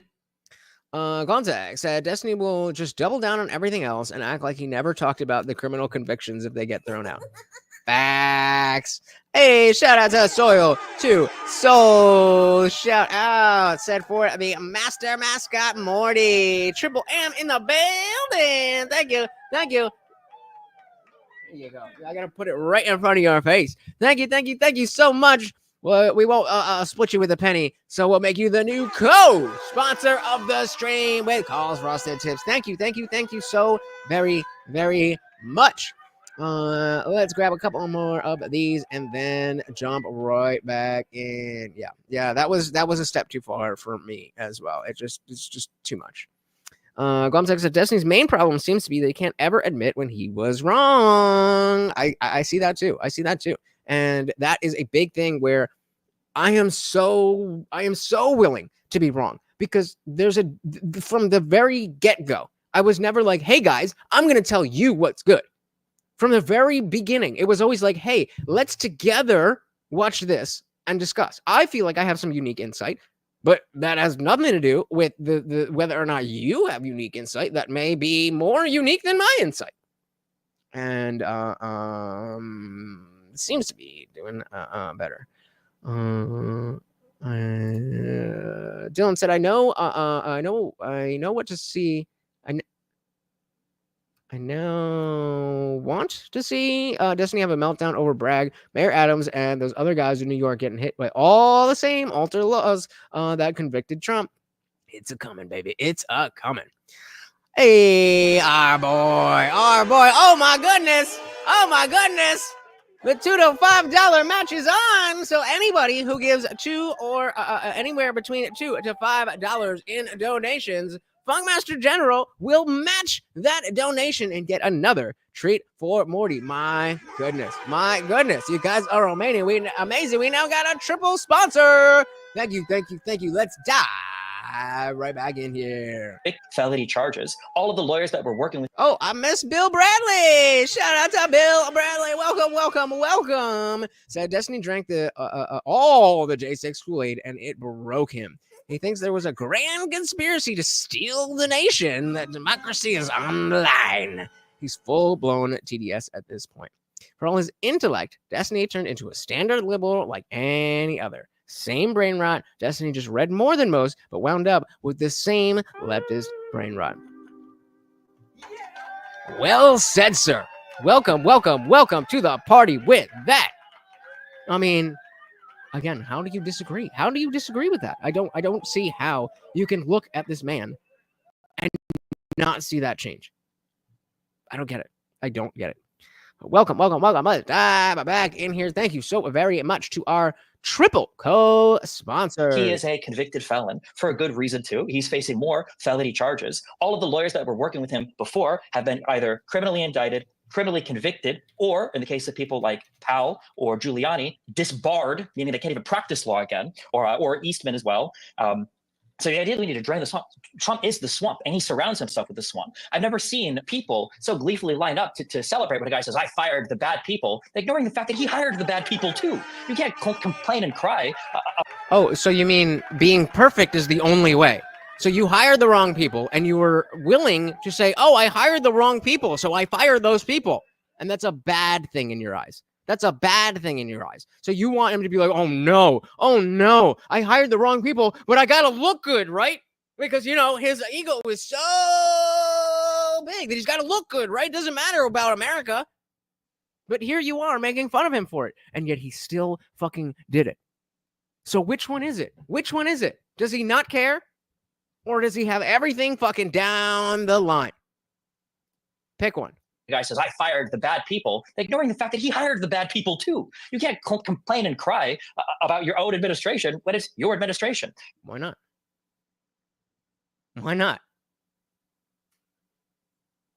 Again, so you pick these people, so you're stuck with them. Why? Why can't I not change my mind with new information? I thought he was going to be good at this job, and then he wasn't. So I made the decision to fire him because I don't care about what people think about me. I want to make sure that the job is getting done. Like in any other job, What the fuck are you talking about? Yeah, moron. Shout out to Soft Num Nums. Welcome to the party. Said, wow, is he siding with Israel with that hair? What's going on? Okay, see, if you're going to talk about Destiny's hair, this is how you do it. This is how you do it. If you just go, oh, the cock with the blue hair, I'm judging you. That's cringe. That's weak. This is how you do it. Shout out to Soft Num Nums. Welcome to the party. Bill Bradley said, isn't that basically what Dems are doing on the border? We made the wrong choice, and now before the election, they promised to change tactic. How is Destiny this blind? Spot on, sir. TDS. That's it. I know it seems like cliche and whatever, but that's it. It's the dogma that Trump must be bad, therefore everything else. That is the only way you get here. I said, imagine celebrating lawyers being indicted over giving legal advice to their clients. Yep. But no. They said they disbarred him, so it must have been legitimate, right? There's no way that they would disbar somebody unjustly, right? Oh, that's like part and parcel of what we would expect. Gotcha. So that's the leftist trap you fall into. There's no right answer if you are conservative. Yep. And that's why there's so many people, so many weak people on that side. Because you have to be able to stand up and say, no, actually, I don't think you're right about this. And I think I am right about this. And too many people are like, oh, I'm right? Okay, I thought I was right. Beta. Staying on business. Because speaking of people Trump fired, any guys see the John Bolton versus Vivek Ramaswamy debate on foreign policy? No, but I definitely would like to. I would definitely love to see that. I have to upgrade my hair insult game then. That's what I'm saying. Blue hair and he's a cuck. That's basic beta shit. I mean, it's beta shit on him, but that's like saying, how did the views go down? We had 100 views and now it's at 99. How does that work? Anyway, that's like when people talk about Trump, they're like, oh, well, he's a convicted felon. And Matthew said, didn't the appellate court throw out his Florida case today? Yep. The defrauding the bank case? Yep. And they were like, this is ridiculous. We have never seen something so ridiculous where there's a loan and the people who made the loan and all that stuff, they are all like, yep, all's good. But no corruption in the government. No corruption in the U.S. government. You remember when liberals understood that the government was corrupt? Like, I don't even know how else to put it. Like, why do you all of a sudden just trust everything? Make it make sense. Hired the bad people too. You can't complain and cry about your own administration. Again, I ask why. I made a mistake. I hired the wrong people. I'm doing the right thing for the American people and getting rid of the wrong people and putting the right people in there. I've never done this before. I'm not a politician. I haven't spent 30 years like the current president, or excuse me, 50 years like the current president in the swamp. I didn't know any better. And yet I still gave you a better America than you've seen. So give me another try. Sounds like a good argument to me. But it's your administration. And if you want to, that's fine. You could do that. But it just goes to further prove my point. Donald Trump is not the guy for the job. Even if you hate Kamala Harris, even if you... So again, what that means is that you expect somebody to pick somebody and then no matter what, stick with that person, even if they are hurting the American people. Unless you're saying that those were good people that Trump picked. Because you seem to be mad that the people who were not good for America were ousted from the American government. So either you expect only perfection, or you expect that somebody would pick bad. If it happens that somebody picks bad people, then they should just stick with it because they don't want to look bad. But Trump has a big ego. What? This is the argument that's being put forth.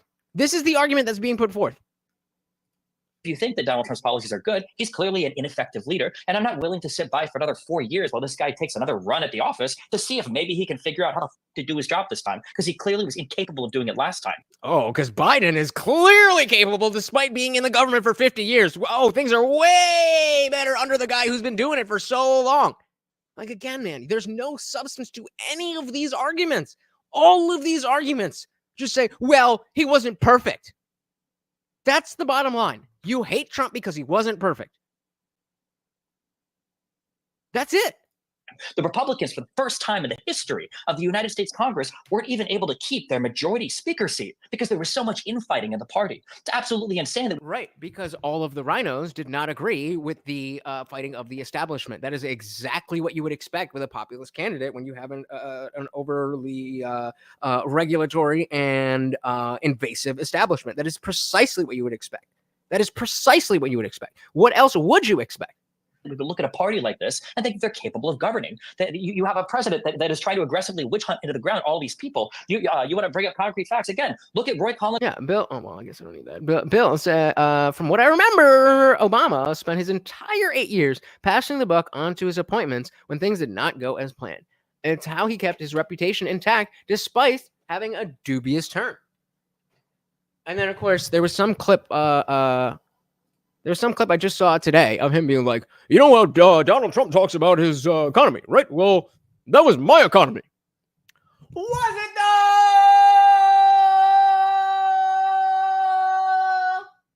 though? Okay, well, then why didn't your vice president fix it after the pandemic? Right.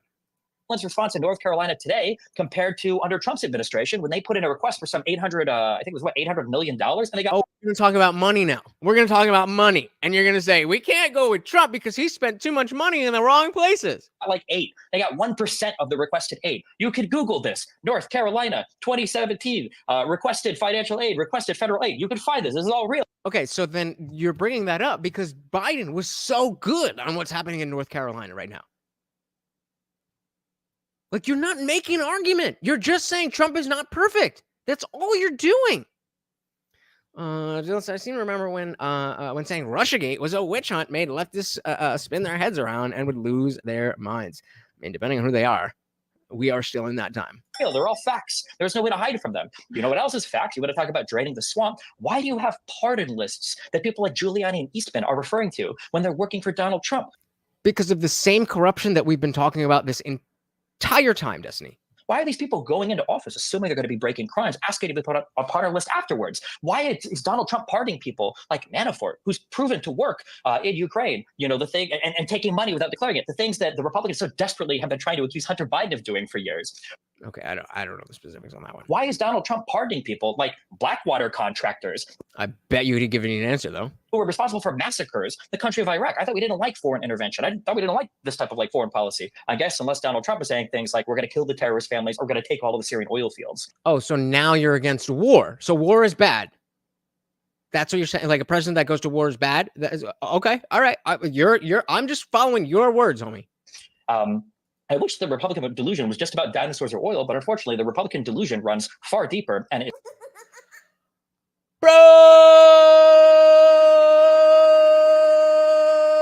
Projection.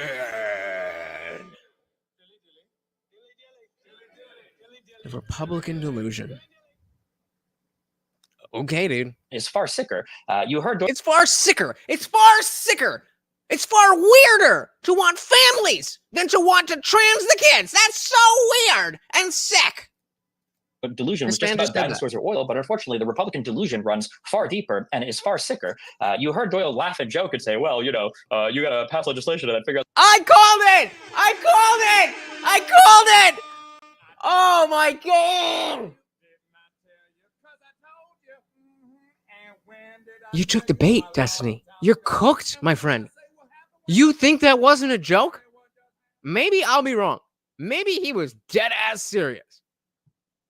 You're just stretching? I know. Yeah, I've been freaking out ever since you had that seizure. Oh, my puppy. Look how fucking cute that little motherfucker is. The legality afterwards. He's joking, but that's not a joke. That was the plan on January. He's joking, but it's not a joke. But he's joking, but it's not a joke. But what the fuck did you just say? 6. That's why Eastman said, we're going to try this particular thing, but if it gets tested to the courts, we'll probably lose 2-7. No, we'll probably lose 09. We'll probably lose every single Supreme Court justice. But you know what? I bet it won't even make it to court because it's a major political question. Right. You know what? You're absolutely right. So we should go with the party who has none of this type of wanting to win within the rules, even though it's a little bit of shadiness. Anybody who has done that, we can't vote for them. That's the standard? Okay, that's the standard. Even going to touch it. And that was the whole plan to overthrow the election. They still, 80% of Republicans still to this day don't even believe that the results of the last election were real. Yup. So unfortunately, Hey, shout out to the God Daddy himself. Welcome, welcome, welcome to the party. Good to see you. Good to see you. Cody Brooks said, I see indoctrination equally, but I judge them by what they produce. I'll take the Pledge of Allegiance to the flag people any day. You mean the rainbow flag people? If that's what you mean, then goddamn right. Welcome, welcome, welcome to the party. Very, very, very good to see you guys. If you didn't know, now you know. I might be the Indian Jesus, but this is the God Daddy. Welcome, brother. Quantex said, if Destiny's okay with describing most conservatives as young earth believers, then he shouldn't have a problem when conservatives thinks most lefties are okay with transing kids. It's almost like a double standard that goes across the entire party. Bill Bradley said, they keep saying the rhetoric from both sides are the same, yet any attempts on the candidate's life only comes from one side. Either the rhetoric isn't the same, or if it is, then the base for one side is far more unhinged than the other. Either way, reality is the left are the more dangerous group. Bingo. Can anybody disagree? We're going to star this and come back to this. I would love to hear anybody argue with this statement. They keep saying the rhetoric from both sides is the same. Yet any attempts on the candidate's life only comes from one side. So either the rhetoric isn't the same, or if it is the same, then the base for one side is far more unhinged than the other. Either way, the reality is the left is the more dangerous group. I see what you dots, but if you have anything to say, yeah, now would be a good time. But just saying ... it's not an argument. Cody said everyone is okay with shady or with pandering now. They've desensitized us to the extremes. Politics made it to the top. Sadly, very true. Doyle said all that time searching the web, but he can't search for a better personality. Got him. Hey, shout out to Unwanted Bo. Welcome to the party. He said one side is far more medicated than the other. Facts. Super facts. All right, do what you want to do, homie. Still, 80% of Republicans still to this day don't even believe that the results of the last election were real. So unfortunately, the delusion goes much further. You want to talk about what is a woman? Well, right now, according to a conservative, a woman could be a fucking fugitive of her state if she is crossing state lines. Oh, cringe. Oh, fucking cringe. What is a woman? A woman could be a fugitive.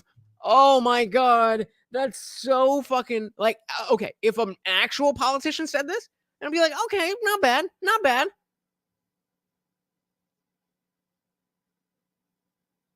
But like, and that's true. Carl said celebrating the violence is one-sided too. Why can Destiny celebrate the dead firefighter and survive when anyone on our side would be disavowed? Because they are the establishment. Yeah, definitely appealing to feelings. Well, they can be a fugitive if you're crossing into the states. Said I make a joke about white dudes for Harris, but I think that joke already exists. Yeah, it's called White Dudes for Harris. Woman. Well, right now, according to a conservative, a woman could be a fucking fugitive of her state if she is crossing state lines because she might be going after an abortion. A woman might be somebody who you can track. Do you think that she should not be treated as a fugitive if she's trying to murder somebody? You understand that we believe that that's murder, right? So, like, would you have the same? Well, this woman just murdered a man, and now she's a fugitive because the laws say that you can't do that. I get that you disagree. Do you get that we disagree? And that is the problem. That they assume instead of understanding, and we learn and disagree. Cody said, I love how they need white dudes for Harris because they spent 8 years alienating white hetero males. Suddenly, their votes matter. Yup, it's almost like they're a majority of the country. At the border, if she wants to drive into another state that has legalized access to certain types of contraceptions or certain types of abortion procedures, because you don't want her to be able to have an abortion. 30 seconds. I mean, Correct. We don't want her to have an abortion. That's not like a gotcha. We are very open about the fact that we don't want her to have an abortion. You said that like, well, you don't want to have an abortion. Yeah. Correct. Of contraceptions or certain types of abortion procedures because you don't want her to be able to have an abortion. Oh, he got us! He exposed the right for not wanting women to have abortions.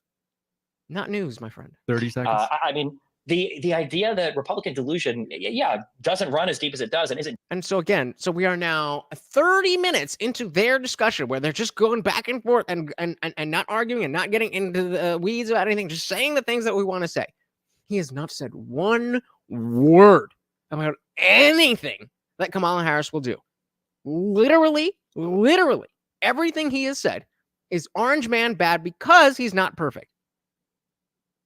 Everything he has said, orange man bad because he's not perfect.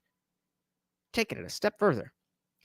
Sob Num Num said, why do they pretend that the most extreme cases wouldn't always get medical care? Because they need to obfuscate reality because their position doesn't actually make sense. If they acknowledge this, then what would be the need for abortion? Exactly. Talk about awful kids terminated. I like the way you move. Carl, so Destiny should be working at McDonald's after the things he said about MAGA people. I disagree. I think what he said about MAGA people is very widely held. So, I mean, when you say things that a lot of people like, that's how you get views. The sad thing is that this is what gets views. Cody said, Orange Man shut down Highway 191 last week for a fundraiser in Midland, Texas. What a horror. What a horror. We can't let him in office. So Num Num said, I mean, who doesn't like killing babies in Latin? I mean, deeply rotting, not only in a character. Wait, what are we talking about? The idea that abortions, of course. Delusion, doesn't run as deep as it does and isn't deeply rotting, not only in a character and moral sense, but also just in a procedural sense, is laughable. Exactly. Everything you're saying is laughable. Again, you want to talk about like Donald Trump? What do you mean again? No, Destiny. No, again, we do not want to talk about Donald Trump again. We've done that. We've done that. We know all of the things that you're going to say about Orange Man bad, convicted felon, Orange Man bad, Orange Man bad, Orange Man, convicted felon, Orange Man bad. We get it. Do you have anything else? We got it 7 years ago. We got it 7 years ago. What else do you have? Because clearly, let me just, you know what? I wasn't even necessarily going to bring this up, but I just want to show you guys. You about to vote? I just want to show you guys a little thing here. Notice the word we, how the word we is used in this video. This is a random, sure, it's a TikTok, could be fake, I don't fucking know, but clearly it is going around for a reason. So let's assume it is fake. Let's assume it is fake. Still, what message do you get from this? You about to vote? Yeah. Who you voting for? Trump. Come on, bro. Harris does backwards, bro. What? Harris. Man, we not voting for that, man. We voting. Wait, whoa. I'm not voting or we're not voting? Man, we not voting for that, man. We voting for Trump, man. Oh, we. Okay, what about this Who guy? you voting for, Trump or Kamala? Man, Trump, we ain't that Indian ass, man. We. Now, I am very much against the notion of the black community. I think it's very detrimental to black Americans. But that's a different conversation. It exists.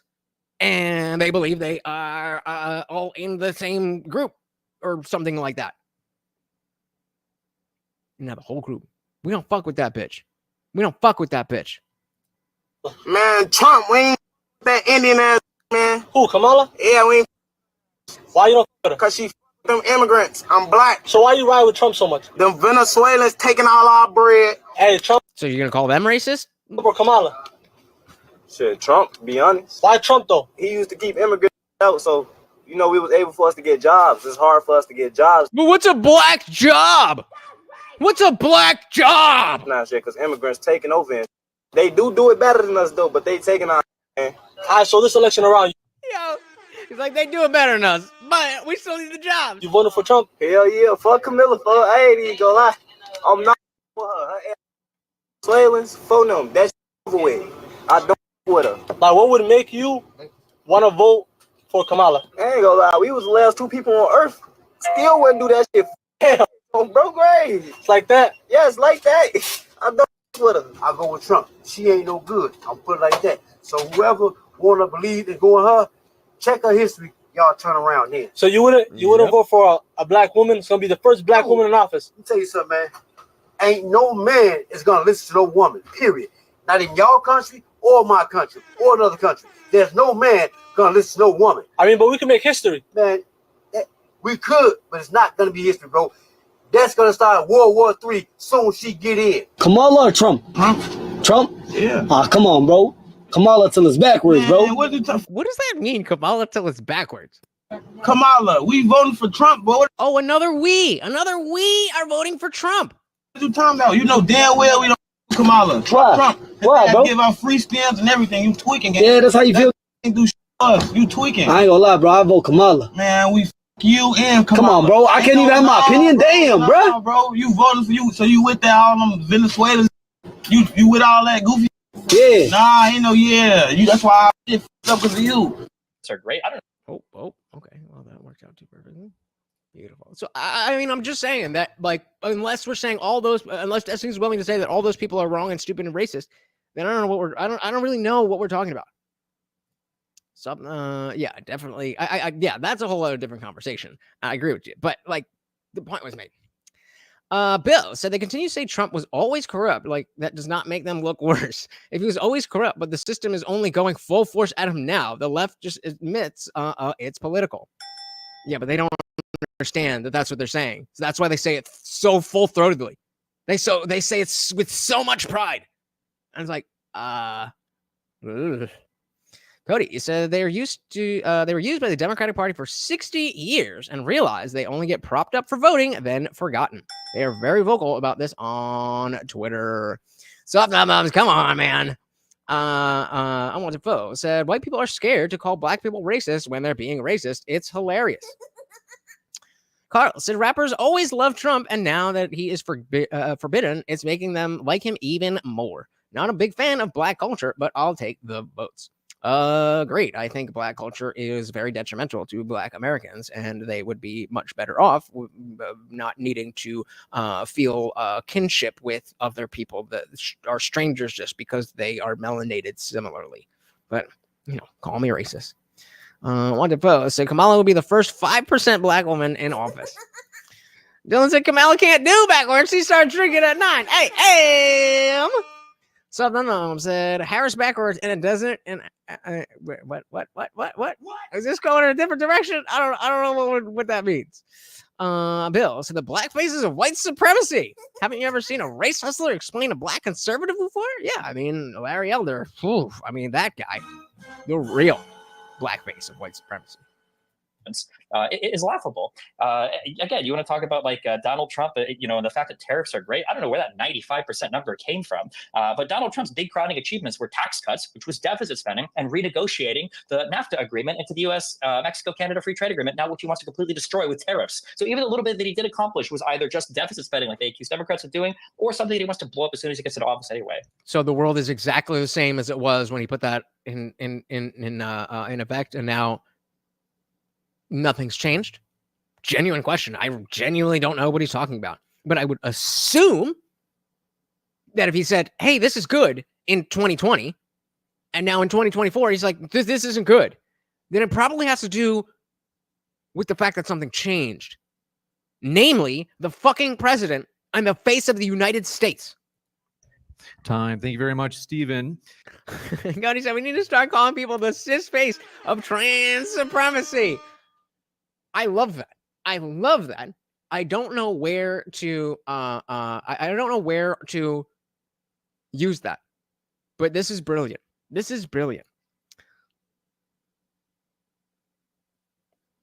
Bro probably brings in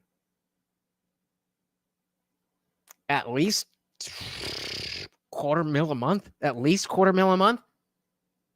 I'm not hating. Like, hey, do your thing. But yeah, he is he could stop today and never have to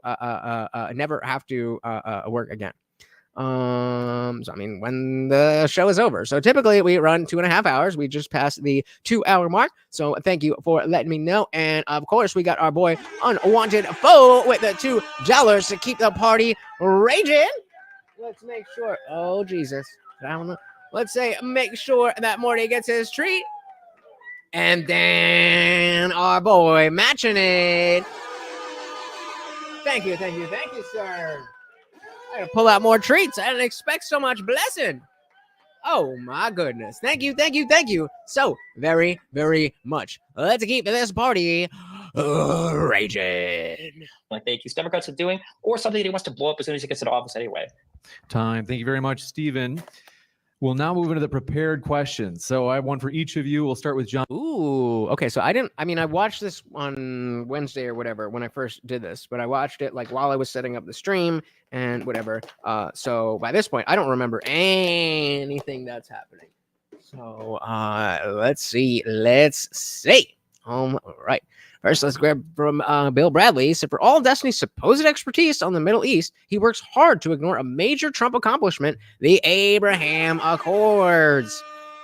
I'm pretty sure he speaks negatively about the Abraham Accords. I don't remember why. Again, it's been a while since I felt that watching Destiny's content was acceptable for reasons other than like this.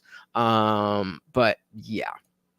Thank you very much, Steve. One that I think was briefly alluded to, but I want to give you a chance to both talk on this. As I mentioned earlier, John will have 5 minutes to respond, and then Destiny will have a 3-minute rebuttal to that response. For John, in the late May hush money trial this year, in which Donald Trump was convicted of 34 felony counts, the prosecutor in the case said it was, quote, a planned, coordinated, long-running conspiracy by Donald Trump to influence the 2016 election by paying off those who reported his bad behavior, unquote. Do you agree with the prosecutor that this was election interference, and should this, namely Trump's 34 felony counts?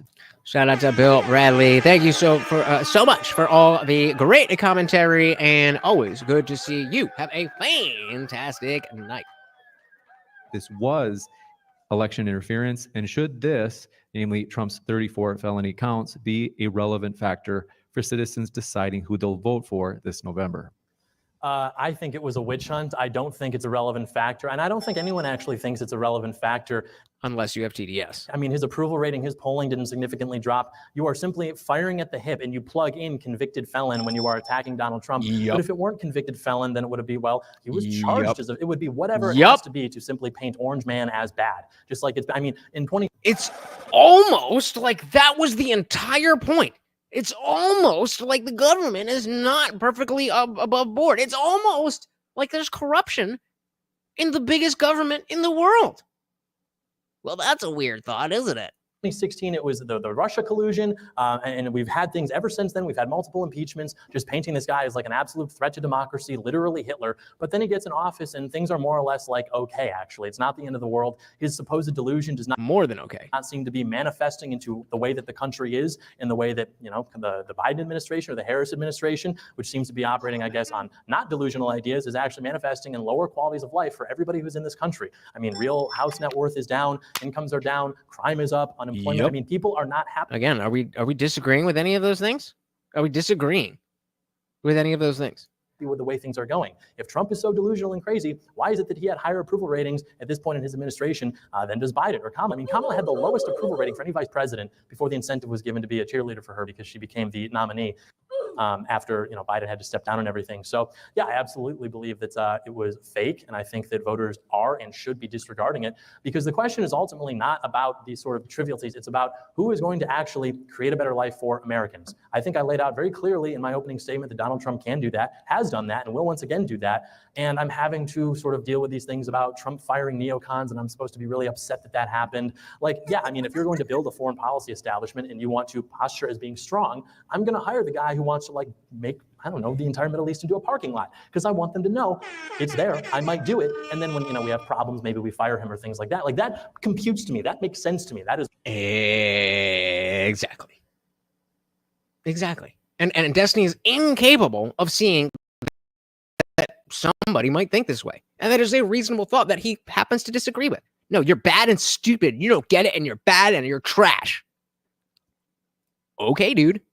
Is what I would do in that situation as a loyal MAGA patriot. I don't think that's necessarily delusional or anything like that. So yeah, I mean, again, Trump's political project was something that was ambitious. It was this idea that we are going to break free from party orthodoxies on immigration, which in the 2000s, you would get fired from mainstream conservative establishments for even hinting at, expressing attitudes, which now Trump is now endorsing and making the baby boomers at the RNC hold up signs in support of mass deportations, things like trade policy, which again, you could not question, things like foreign policy. I mean, your measure of republicanism up until Donald Trump was your expressed support for the wars in particularly Iraq, but broadly speaking, the Middle East. How Republican you are was defined by that. And then Donald Trump gets on stage with Jeb Bush and says, and change the whole damn game. Who was like, yes, the Republican Party before Trump was so amazing? Who are those people?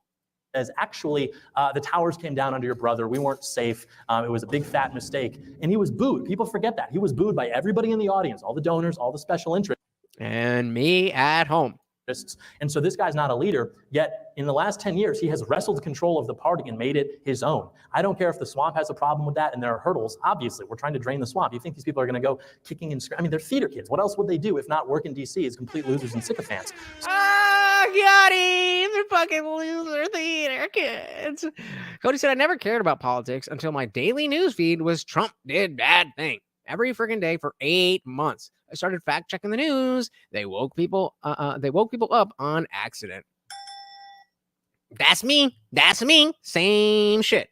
I wasn't really into politics. I was a drug addict. That's all I really cared about. And then I was coming out of that, and I was like, oh, okay, I'm getting older. I'm getting older, and I need to pay attention to this stuff.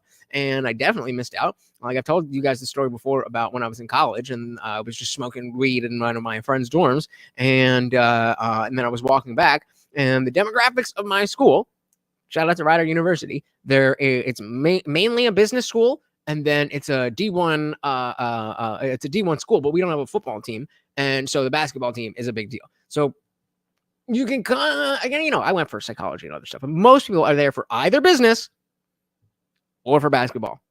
And if you call me racist for being able to tell the difference, I don't know what to tell you. Shout out to Michelle Passawar. Sorry if I said that incorrectly. Welcome to the party. Very good to see you. We are going through this debate between John Doyle and Destiny about Kamala versus Harris. Welcome. I was just telling about, so just one random night in school, I was smoking weed in my friend's dorm, and I was walking back.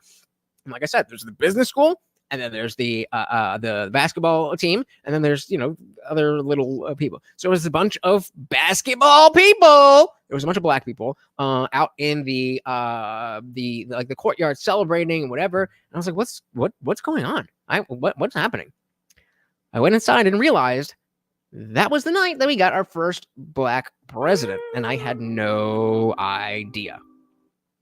So that's how little I was paying attention to politics in 2008. That's, after that, I got into the drugs. Then I came out of it. And yeah, I was very much anti-Trump, never Trump, all of that kind of stuff until I started paying attention. And so they're doing a formal debate on Kamala Harris versus Donald Trump. And so far, John's pretty much been like, well, Trump did all of this stuff. And Destiny on the other side has been like, Trump is bad because he's not perfect. That's the long and short of it. Welcome to the party. swamp. You think these people are going to go kicking and screaming? I mean, they're theater kids. What else would they do if not work in D.C. as complete losers and sycophants? So yeah, that doesn't come as a surprise to me at all that there are going to be these problems. But remember, in 2020, he's out of office. You've got primary campaigns coming from DeSantis. People are blaming him for the disappointing midterm results. All these things. He manages to still wrestle control of his party to where now his transition team, the people in charge of filling his next administration, are loyalists. They are his family as opposed to the neocons and swamp rats they were. He's learned his lesson. This guy has managed to wrestle control of the Republican Party and make it more into his own. So it's almost like from experience, he learned things. No, that's not possible because he's trash. The entire RNC is Donald Trump Lollapalooza. I mean, this guy is the leader of the Republican Party, which is why when I drive here through the heartland of the country, I see Trump flags and Trump bumper stickers, because people understand that what Donald Trump means is a rejection of whatever the establishment orthodoxy is. It is a political identity that says, no, thank you, I don't like what's going on. And that is why people love him. That is why people take bullets for him. And that is why people will stand out in the cold rain to see this guy speak whenever he goes. Kamala doesn't draw crowds like that. Obama could. But no other Democrat politician can even come close, because there's no energy, because people don't actually believe that these people have a vision for the country. They simply don't like Trump, which is why Destiny has not outlined a vision for the country. He simply does not like Trump. That's it. Orange man bad, but take it one step further. Orange man bad because he made mistakes. Nobody's claiming he never made mistakes. Nobody's claiming he's perfect. No reasonable person, at least. But you are so online brained that the only people you talk to are the weird other people who spend all of their time trying to prove how whatever worth they find from being on Twitter all day or whatever and arguing with random strangers. Like, that's not the real world. There absolutely is a reflection. I'm not saying we should ignore what's going on online and what people are, absolutely not. But to take that as the only metric for the world. And think about it. If you spend 10 hours a day sitting in at your computer chair, doesn't matter who you're talking to. You're simply not going to understand what's happening outside. And again, there's so many, like, I would love to get Destiny's reaction to the TikTok we just watched about all these black people saying, we ain't fucking with Kamala. Not, I personally don't like her. We as the black community are no longer with her. We as the black community are with Trump. And I want to know, what is it? Would he really go down that far down the road and be like, oh, these blacks don't know what's good for them? Or would he have the humility to be like,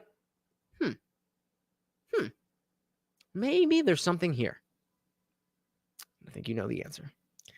Matthew said the news would say Trump said X. And I would think, there's no way. I got to see this. And then watch the actual video and realize it was bullshit. I mean, in this debate, Kamala brought up 2017. She brought up Charlottesville. She brought up fine people on both sides. Like, how in 2024 do you not know that he specifically said, not the neo-Nazis, not the white supremacists. Other than that, there were fine people on both sides. And again, think about it. It's not just that Kamala is an individual who said that. They work through all of this stuff. And that's the best they get. But point being, they work through all of this stuff. And they decided to use that. They know. Do you think Kamala Harris and her team don't know that that's not what he said? Of course they know. But they know that some of the people out there are too stupid to do exactly what those of us who were anti-Trump and actually did learn about reality were willing to do. And so you just repeat the lie over and over and over and over and over and over and over and over and over and over and over, and then it's as good as true. That is the liberal playbook. For the country, they simply don't like Trump, which is why Destiny has not outlined a vision for the country. He simply does not like Trump. He is the same. I'm here tonight with you, the people, like Trump was. Destiny, like Kamala, his candidate, they are alike in this way, are coming in remotely. It is 1-to-1. Got him. Much. Stephen, you have 3 minutes to respond. That's petty, but it's a very effective. I like that he said that. I like that he said that. It is you, the people, like Trump was. Destiny, like Kamala, his candidate, they are alike in this way, are coming in remotely. It is 1-to-1. It's a silly thing. And I'm sure liberals will take that. Well, it's actually not the same because of this reason, that reason. Stupid. Thank you very much. Stephen, you. Matthew King said Biden brought it up in the debate too. They're hoping people won't know it's crap. Yep. And unfortunately, they're right with a lot of people. You have 3 minutes to respond to John. The floor is all yours. Trump is bad. Oh no, Trump is bad. Yeah, I want to point out a phrase that was used that is incredibly important to understand for people that are sycophantically aligned with Donald Trump, and that was the phrase loyal MAGA patriot. These people's allegiance is to put a 1 in the chat if you have ever heard anybody described themselves as a MAGA patriot in those specific terms in public ever before. Donald Trump before country. These people's allegiance is You know what? I remember this part, so I'm just gonna let John answer it. a phrase that was used. It's incredibly important to understand for people that Listen to the semantic obfuscation and the slimy way that he's trying to throw mud on loving America. Disgusting. are sycophantically aligned with Donald Trump, and that was the phrase loyal MAGA patriot. These people's allegiance is Donald Trump before country. These people's allegiance is with the idea of Donald Trump and the epic name calling before anything. Projection! Oh, the epic name calling! That's you, bro! That's all you've done. That's all you've done. You've called him an idiot. You called him trash. You called him everything else. That's all you've done.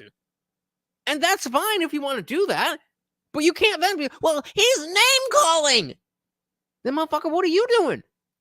Country. These people's allegiance is with the idea of Donald Trump and the epic name calling before anything. So what if he had said, I'm a patriot for MAGA?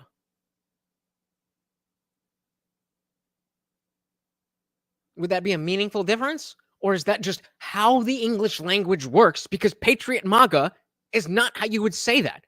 If you are both a patriot and you are MAGA, then grammatically, you would not say I'm a patriot MAGA. You would say, I am a MAGA patriot. I am a patriot, meaning love America, and happen to be in favor of Donald Trump. But let me obfuscate that to show you that he hates America. The patriot hates America. Country. These people's allegiance is with the idea of Donald Trump and the epic name calling before anything that was outlined. Carlos of Destiny came out and said the quiet part out loud in this debate. These immigrants are more American than anyone who opposes open borders. That's certainly what they think. The Constitution, like our founding fathers said, or anything having to do with the way that our government runs. That's why MAGA patriots, like Biden so wisely said years ago in that horrific speech that he gave that conservatives love to obsess over with the red background. Yeah, it was a bad speech. Why, what? Do you want us to just ignore the bullshit? You agree that it's bad, and then you get mad that people who don't like him are like, hey, that's bad. Yet you've spent the entire time in this debate not even mentioning Kamala Harris. I may be facetious with that, but like barely, if at all. How do you not see it? How do you not see it? That MAGA Republicans are a threat to this country, and they are. They are exactly the type of illiberal, establishment disrespecting, absolutely no appreciation for process or rule of law people that represent one of the largest threats to this country.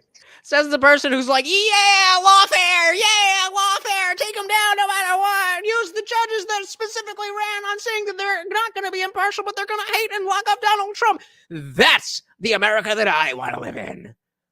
Ugh. What is a MAGA patriot? I mean, if I were to use my understanding of the English language, well, MAGA is the phrasing that is connected to Donald Trump. So that means you're a supporter of Donald Trump. And a patriot is someone who loves their country. So a MAGA patriot is somebody who loves their country and is a supporter of Donald Trump. But even that's so terrible. And it means that loving your country means that you actually don't love your country. Because orange man bad. I'm trying to give him more credit. I really am. But it's just, Trump is not perfect, so Trump is bad.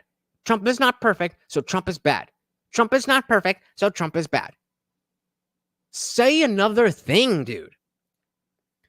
Also, his new tactic is to slime his opponents with a Russian asset accusation from Tenet Media, and he uses Tenet Media to back up Russiagate. He did it in the Iverson debate, too. Not surprising. Never did I think he wasn't a slimy individual. I just thought he was smart about it. And he used to be. Absolutely no appreciation for process or rule of law people that represent one of the largest threats to this country. When you talk about every single thing that has to do with Donald Trump and all the good things, there are all these empty, worthless platitudes.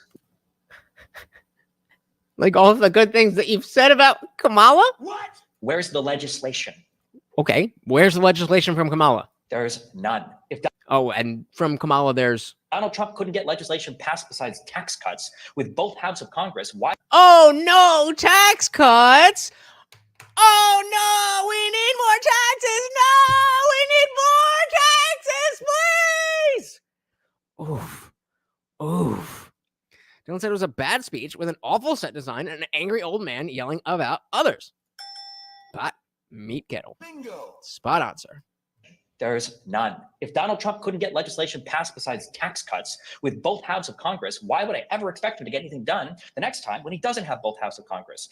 Because it's almost like the establishment, the whole thing that he was fighting against was the first hurdle. And that even though they were on his side and they had an R next to his name, that they weren't actually for the values that the people who voted MAGA were for. They were part of this uniparty that we endlessly talk about. And you seem to agree that exists, except when it's not convenient for you. Hey, shout out to Brandon Murphy. Welcome to the party. Said he's off his rocker. He's definitely not right in the head. No wonder his wife would desert him because of his insanity. And I mean, you know, as much as I don't like to bring up his blue hair, his cuckery, his wife,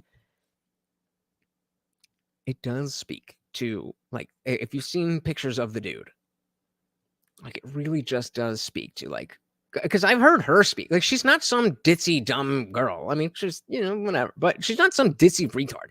So, like, I'll leave that where it is.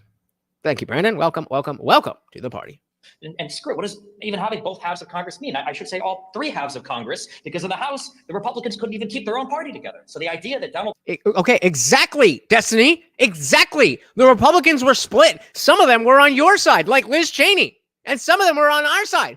That's why. You've answered your own question, you dummy. Trump is going to be some effective leader is absolutely ludicrous. And the record shows that. The record demonstrates that. You want to look at legislation under Biden, who's supposed to be an old, decrepit, and senile man? Then why is it that when Donald Trump talks about China, Joe Biden signs the CHIPS Act? Why is it that when Donald Trump talks about deficit spending and cutting costs in government, Biden gets the Inflation Reduction Act passed that actually offsets government spending by raising money? Why is after we printed $40 billion in a month, right? it that when Donald Trump makes, I don't know if it was a month, but all of these empty promises, all we can do is blame every single person around him. Meanwhile, yeah, all of a sudden the justice system and police and judges and lawyers, all of a sudden they're perfect people. There's no problem with over policing. There's no problem with the justice system being unfair to people. What do you mean? What do you mean? The justice system is perfect. Like, do police kill thousands of black people every year and not have any consequences? Or is the justice system not as perfect as you're making it out to be? Because it can't be both. It simply can't. One of the votes said Inflation Reduction Act is just a headline, not what was actually in the bill. Whoa. If it says Inflation Reduction Act, then it must be a reduction of inflation, just like the border bill that we pulled up and saw the breakdown. We saw that was for the border, even though there was $118 billion in the bill, and there was only, $2 billion for the border. It's a border bill, right? That's how words work, right? Stupid. All right, let's get off the wife shit. I don't care about that. I don't care about that. Makes all of these empty promises. All we can do is blame every single person around him. Meanwhile, Biden says that he's a leader for all of America and he will lead all of America. And then coming up, and then he doesn't. So it's almost like he lied. It's almost like he lies. It's almost like he's a corrupt politician. It's almost like none of them are perfect. It's almost like your entire argument falls flat when you say stupid shit like that, you fucking moron. Around him. Meanwhile, Biden says that he's a leader for all of America and he will lead all of America. And then coming up, I would expect Kamala Harris to do the exact same. You would you? Okay, dude. Okay, dude. Yeah, I expect Kamala Harris to do nothing she's ever done before because they told me so. It's an opportunity economy. I mean, how could that go wrong? you want to talk about why nobody's talking about policies, you want to make fun of the fact that Because she hasn't put any out. What do you mean? It was like 2 days before the debate where there was any policy at all. So sure, we can get into the conversations about, well, there's policy this, policy that, policy that. But again, you can't make that. You're not in a position to make that argument. You're not in a position to say that. These are the people who were making second-class citizens of those of us who are not trusting the government to inject ourselves with something that was not fully tested. And we were bad people. But somehow, this is completely different. And then coming up, I would expect Kamala Harris to do the exact same. If you want to talk about why nobody's talking about policies, you want to make fun of the fact that Kamala Harris didn't have policies on her website for a long time. I will make fun of her. Republicans don't talk about policies. How many minutes did we make it into Agenda 47 has been on. Actually, that's a GPT question. When was Agenda 47? When was Agenda 47 first published publicly? Let's see. Okay, well, I'm gonna guess that we're gonna go. Okay. Hold on. So this one says, in my knowledge, cut off September 2021. There's no agenda for if if agenda 47 related to former President Trump, who was the 45th president, it might refer to his policy positions. September 1. Okay, so this is what we were looking for. Agenda 47 was first introduced publicly by Donald Trump in November 2022. November 20. What year is it? It's 2021. No, 23. Or no, it's 2024. Okay. And when did Kamala Harris first publish her policy positions publicly?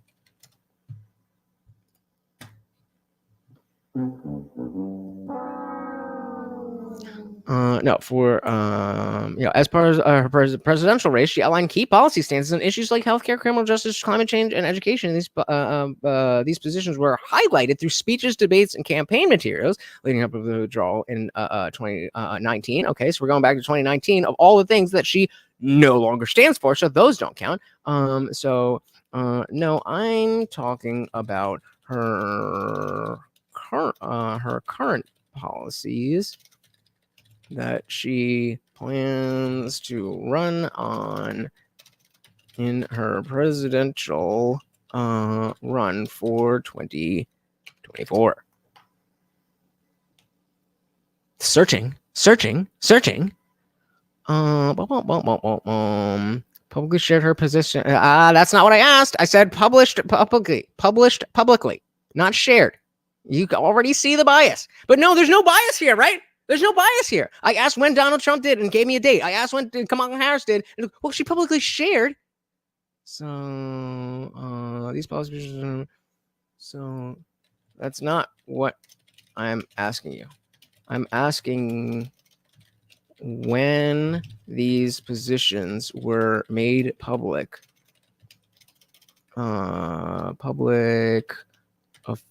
Officially on her website.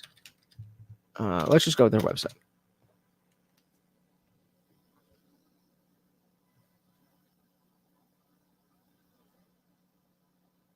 October. Okay, so please, somebody who has the fucking who knows how to use the Wayback Machine, please go back to October 2023 at KamalaHarris.com and show me what's there. I don't know. I don't know how that shit works. Please, somebody do that. Because we looked, we went to the site. I don't remember what stream it was. We went to the site. As soon as Biden was done, we went to the site and we were looking and it wasn't there. So you know what? I shouldn't, let's go back to that.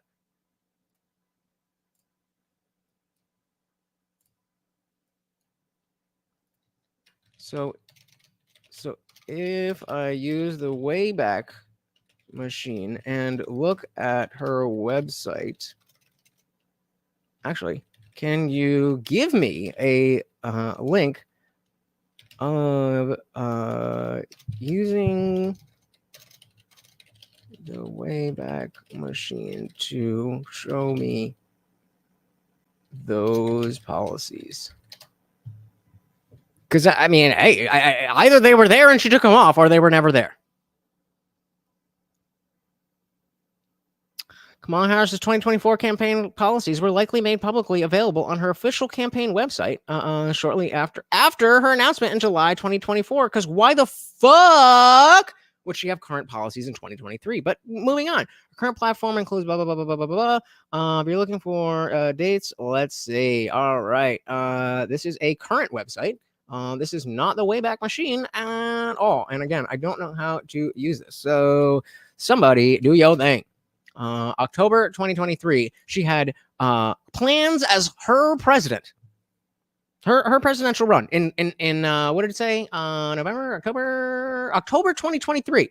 So last October, over a year ago, while the man was still president and nobody was talking about Kamala being the president, on her website, according to ChatGPT, it was published. Okay, dude. So there's a click. Okay. That is a current iteration of her website. I'm looking for what it was in October of 2023, not today.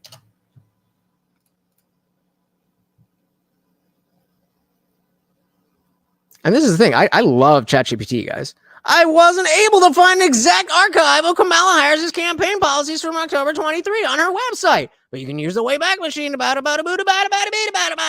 Yeah, fuck you. Fuck you, ChatGPT. Lying again. So no. If we want to talk about policies, then bitch, put some fucking policies forward, and then we can talk about policies. This is a website for long enough. Donald Trump and the Republicans don't talk about policies. How many minutes did we make it into this debate before? I agree with you, Michelle. But the fact of the matter is that one of them is going to win, and it's so the difference is so existential in my eyes. And I have not. I was in 2016. I was never a Trumper, and I unfortunately voted for Hillary.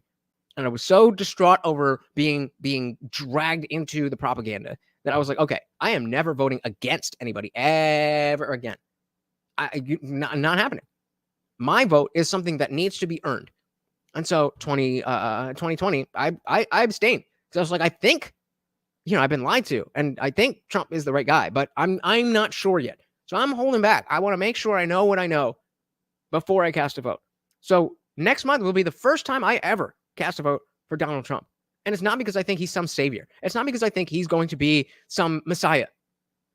But as I've said a number of times before, I see the Democratic establishment as a car careening off a cliff. And I see Donald Trump as just standing there looking around. So if the goal is to not fall off the cliff, then being impressed is not really personally what I'm looking for. I'm looking for the ability for my country to continue to exist. And I totally get where you're coming from. But it's just so bad. And they wouldn't, the proof of that is exactly all of the things that people like Destiny think is proof that, oh, he is bad. Because the people who tell me what's right think he's bad. That is not a way that we can continue. This is not a way that we can operate as a country. And I'm not in favor of a national divorce. I don't think that would work out very well. I would like the America we always had, where states are different, they have different things, they have different laws, they have different ideas, they have different cultures, but we're all Americans. And there is absolutely no way that can happen under Kamala Harris. I don't think that's going to happen under Donald Trump, but I do think that Donald Trump will provide us, the voters, the people, with the opportunity to turn the vote a little bit more to where it is possible that somebody could be that leader. That's my opinion on it. She said, yeah, Biden, Papa needs to stay on the porch. Agreed. Dylan said, it appears that the site is down for maintenance. Oh, convenient. Convenient. All right, guys, let's dive back in here. But please do remember, we just passed the 2.5-hour mark. So if you would like to keep the party raging, you know how to do it. Donald Trump and the Republicans don't talk about policies. How many minutes did we make it into this debate before trans issues were brought up by the You brought up trans issues! MAGA Patriot on stage? And again, consult the record. You want to talk about empty witch hunts, and then you bring up Russiagate, which has turned out dozens of credible Russian indictments. How's it done? Which initially, I guess my friend on the stage didn't want to believe in, but now as we've gotten more indictments, we see that the Russian infiltration into our news cycle is way more extreme than any conservative is willing to admit, as we saw with the recent indictments and the statement by the FBI about the 600 or so other influencers. Okay, so you're saying that the Russians are controlling media. That's a very different thing than saying Russians are controlling Donald Trump. You see, again, you fell for the bait and switch. You fell for the bait and switch. Nobody ever argued that Russians were not trying to interfere in the election. What the claim was that the Russians were specifically backing Trump because they wanted him to win, even though now in hindsight we see that exactly what Putin wanted was to move into Ukraine, and the only time he didn't do that was under Obama. Under Biden. It was Trump. Maybe the guy up on stage, who knows, that are also being paid off by foreign adversaries. 30 seconds. Michelle said, Trump was a trip ever since I was a young kid. Now he might get it again, hopefully. Witch hunts. What about the fact that the Bill Clinton, Monica Lewinsky thing came after 4 years of 10 Star investigations into completely unrelated matters? What? How is that relevant? What about the Hillary Clinton Benghazi email scandal, which turned out exactly 0 credible indictments? What about the Biden impeachment thing that was just moved through the House from Jim Jordan? They didn't even recommend impeachment at the end because they couldn't literally find anything. What about the fact that Hunter Biden has been charged with federal crimes of tax fraud and lying on a 4473 because he was caught smoking drugs in a video? Meanwhile, Roger Stone. I love how you just I brush over that as if that's not against the law. Like I do drugs as well. That's still against the law. Were you not the one who was just saying, convicted felon, convicted felon, convicted felon, convicted felon? Do you care about the law or do you not care about the law? Or are you just saying that because it sounds nice? It never ends. It never ends. And again, what is it that we are almost halfway through this? We're definitely not going to make it all the way. But we're almost halfway through this. Cena has not said one positive thing about Biden or Trump. Or excuse me, Biden or Kamala. Maybe Biden. Michelle said, Gen X, I remember a lot of Trump all over the TV. Yep, yeah, definitely lots of Gen Xers here. I'm a millennial, but lots of you guys are Gen Xers. You know better than I do. With federal crimes of tax fraud and lying on a 4473 because he was caught smoking drugs in a video. Meanwhile, Roger. Yeah, again, that's illegal. So, convicted felon so Hunter Biden is a better person than Donald Trump because he's not a convicted felon? What? Roger Stone owed over $2 million. Is he a convicted felon? I don't even know. The point stands. Are they equal? They're equal? They're equal? If he's a convicted felon? Or he's better because he's not a convicted felon? Like, come on, man. $1 million to the IRS. It's just filing a civil agreement, a settlement, and just paying it off. Every single thing that the Republicans say is a projection of their own bad behavior. We got a projection on a projection! Projection. Oh, the irony of projecting projection. The irony of projecting projection. You're on the other side. Never specific, never a policy, never piece of legislation. So, Mood, I mean, you would definitely benefit from bringing up some way back Kamala Harris with some policies in 2023 before she knew that she was going to be running for president. I'm just stupid. I don't know how to use the Wayback Machine. But if it's there, then let's see it. Legislation always alive. Okay. And of course, he's the one who's going to use the word sycophant. Yet people clapped at that. People clapped at that. Oh my God. Oh my God. In what respect? There's lots of things I'm trying to prove. You got to be more specific with that. Joe Mama said that wasn't Hunter's laptop. It was Russian disinformation. We now have a prepared question for Stephen. So if we go to that more, Michelle said, I just have a hard time. I just have a hard time with Trump. How do you bankrupt your own casinos? But hell, Papa, not much better. So hell, I'm not sure which way I'd vote. So this is not the like bankruptcy doesn't mean number one. So bankruptcy doesn't mean failure. Failure doesn't mean bad business. Like talk to anybody who runs a successful business. They failed at 4 or 5 before they got there. So that's just putting that out. How many risks like that has Biden or Harris taken? And if they did, how many of them would have failed? That's the calculus you need to be doing. Instead of just saying, oh, well, the news said all of these things about Trump, and the news said only this stuff about Biden or Harris. Therefore, this person must be better. That's too simplistic. They are lying to you. They are lying to you. On both sides, they're lying about everything. It's all about, I want you to agree with me. So if we're looking for people who are not trying to win you over to their side, but trying to get you to see what it is that you need to see to make your decision, then we can't get beyond the propaganda. That's all it is. Carl said, believe it or not, I actually have seen the projection goes 3 layers deep before. Oh, I am looking for that. I don't know, Mood, but that's what ChatGPT said. Destiny is bitching about policies. So I'm asking about policies. I don't understand the confusion. What is the confusion? He's bitching about policies while arguing for the person who didn't have any policies. What are you confused about? Shout out to Lobster King. Welcome, welcome, welcome to the party. Said talk to anyone with a successful business. Bankruptcy is a good thing. It can be. It's not always. But for business, it definitely can be. That's why corporations exist. And I am very, very, very in favor of people taking risks. Because you got to risk it for the biscuit. Where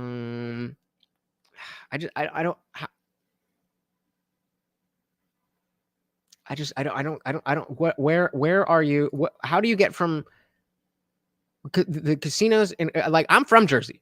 So those casinos in Atlantic City, I've been to them.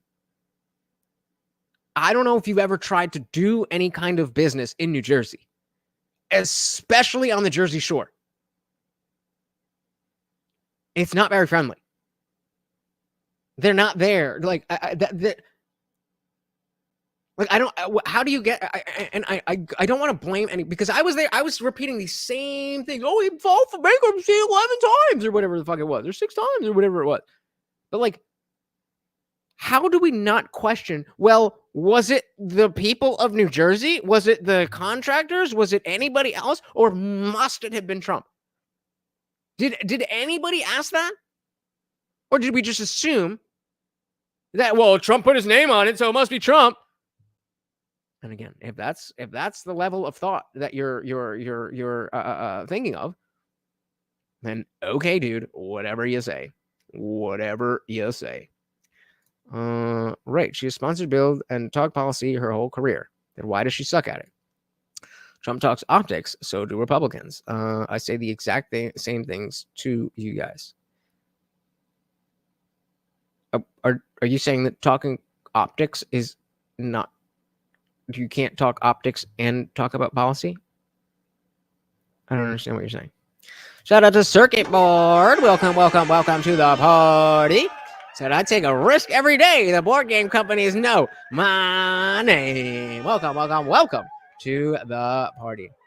Exactly. The guy who, a guy just brought, well, let's just say there is a person who is working to get a legitimate dispensary in New Jersey, and he was the first one to have all the paperwork and had a lawyer and had everything. And like, I'm just telling you guys, you don't understand what you think you understand. You don't think, like, oh, bankruptcy, that means he's bad. Like, that's just not how it works. That's just not what it is. And I'm telling you that as somebody who has looked into these things in other areas and then have applied that knowledge to what's happened with Trump after the fact. Dogma's a bitch. But if you're not willing to accept that the way that you think about things may possibly be incorrect, then I don't know what to say. How did we just went through a whole thing where Agenda 47 was set up in 2022. And there was nothing for Kamala. But somehow you've landed at the person, the party that had the policies have no policies. And the woman who has no policies has policies. What? Make that make sense to me. Make that make sense to me. Shout out to Sizemore. Welcome to the party. I thought it was funny. You'll get 5 minutes to respond, and then John likewise will get 3 minutes to respond to what Stephen said. Stephen, aside from no taxes on tips, how can Kamala help mitigate the current heavy cost of living for so many Americans? So are you saying that if a business fails, that there's absolutely no way that anybody except the CEO and owner is at fault? Is that your claim?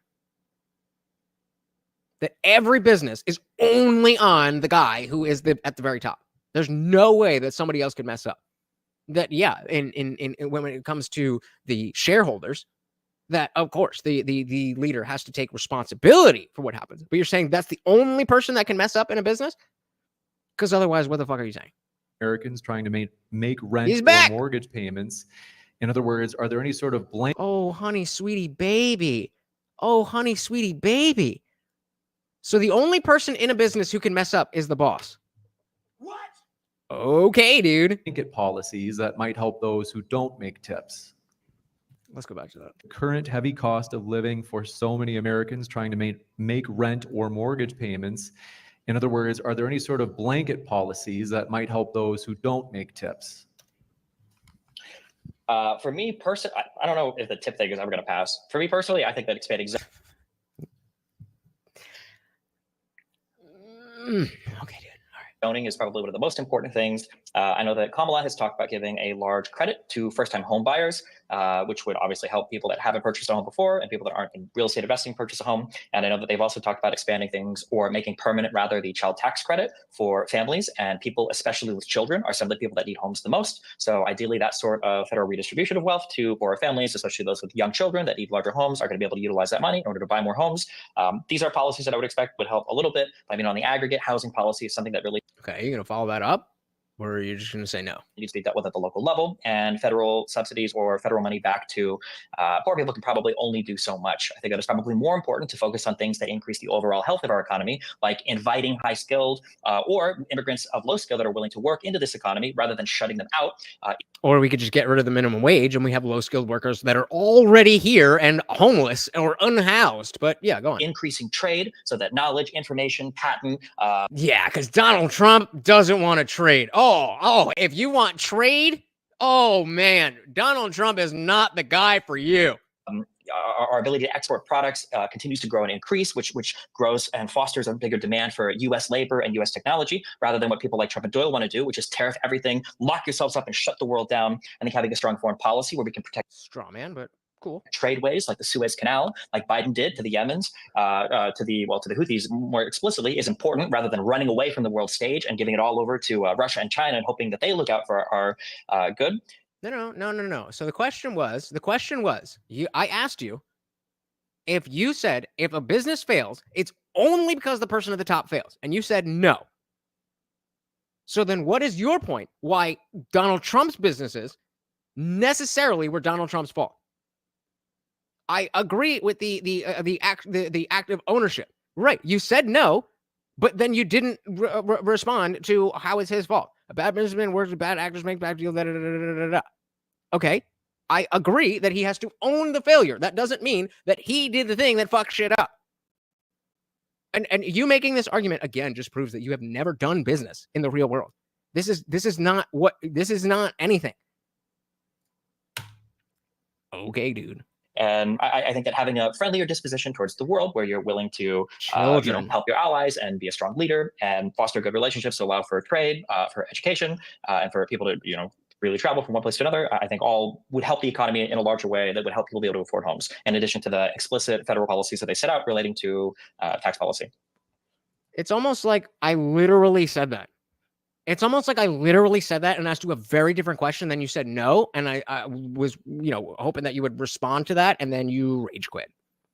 Put a 1 in the chat if you think we are going to see mood in the after party. Stephen, thank you very much. We'll kick it over to John for his 3-minute rebuttal. I would just say that in the phrase loyal MAGA patriot, you must understand that contained within that you have the phrase MAGA, which of course the A in MAGA stands for America. So I am a loyal American patriot, and I'm also a loyal MAGA patriot. And the difference specifically in this political context is that MAGA means make America great again, which implies that we used to be a great country and now we're not so great, but we can restore that. That is something that we just have a fundamental disagreement on. Destiny seems to think that everything is going very well, and if it's maybe not, it's not because the political establishment has some sort of interest to harm the citizens of this country. It's just because we things are going swimmingly right now. Haven't exactly tweaked the policy in the way that it needs to be written. And so maybe if we just hire the right staff or something, that can be different. Or if we read the right book and read the right study and do the right thing, then, it's going to solve everything in the world. In terms of the president not getting policy done, again, like I disbelieve that the Congress will actually pass legislation. I mean, famously, for example, Republicans can get tax cuts passed. Great. Yeah, so I have a hard time when Dave is hard on Trump, but I think it's healthy to hear, as opposed to Destiny's criticisms. Like Dave Smith actually, I agree with you. He comes to that conclusion. Well, fuck Donald Trump because he did this. I get that I disagree with that, and I'm with you. But the way that Dave Smith does it is infinitely more respectable than the way Destiny does it. You're and again, you're absolutely right. They're doing it for it rubs you the same way or the wrong way for the same reason. They say Donald Trump isn't perfect, therefore Donald Trump is bad. But the thing is that Dave Smith will say Donald Trump is bad on. Donald Trump is actually bad on. I'm on to vote. So to call, you can tell by how the top whites of Destiny's eyes start showing when he's talking about Trump. It's pure derangement. I am not co-signing that, but I'll look out for it. That the Congress will actually pass legislation. I mean, famously, for example, Republicans can get tax cuts passed. Great. Democrats can get infrastructure bills passed. Great. These are not things that really, when it comes down to it, change the way our system works. I mean, you have money either being put back into our pockets or money being redirected into, I don't know, to stimulate the economy because they tend to like the demand side of the curve a little bit more. All right, guys, we are coming up on 3 hours. If you'd like to keep the party raging, you know how to do it.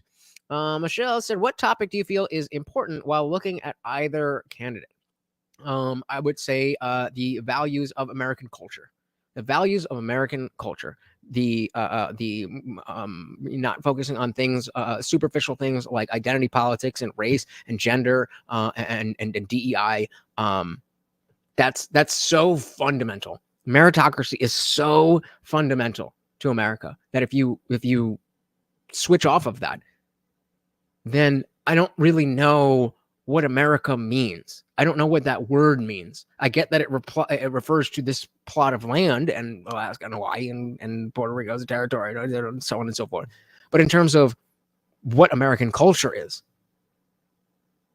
there's let me see if I can find it while we're watching. There's this woman, I don't think I am, but there's a woman who lives in America, but she's from the UK. So let's see. Well, let me check my history.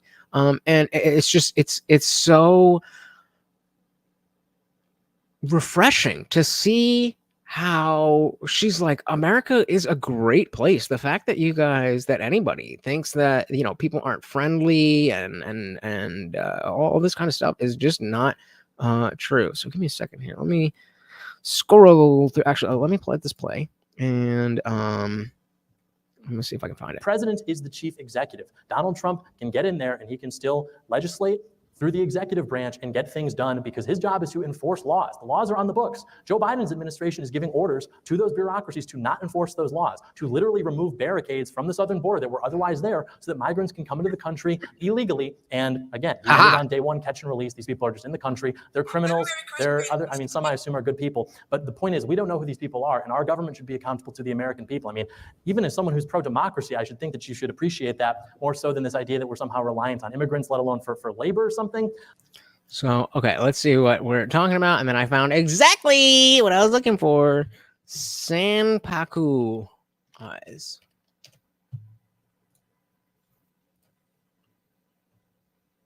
Normalize. Oh, Jesus.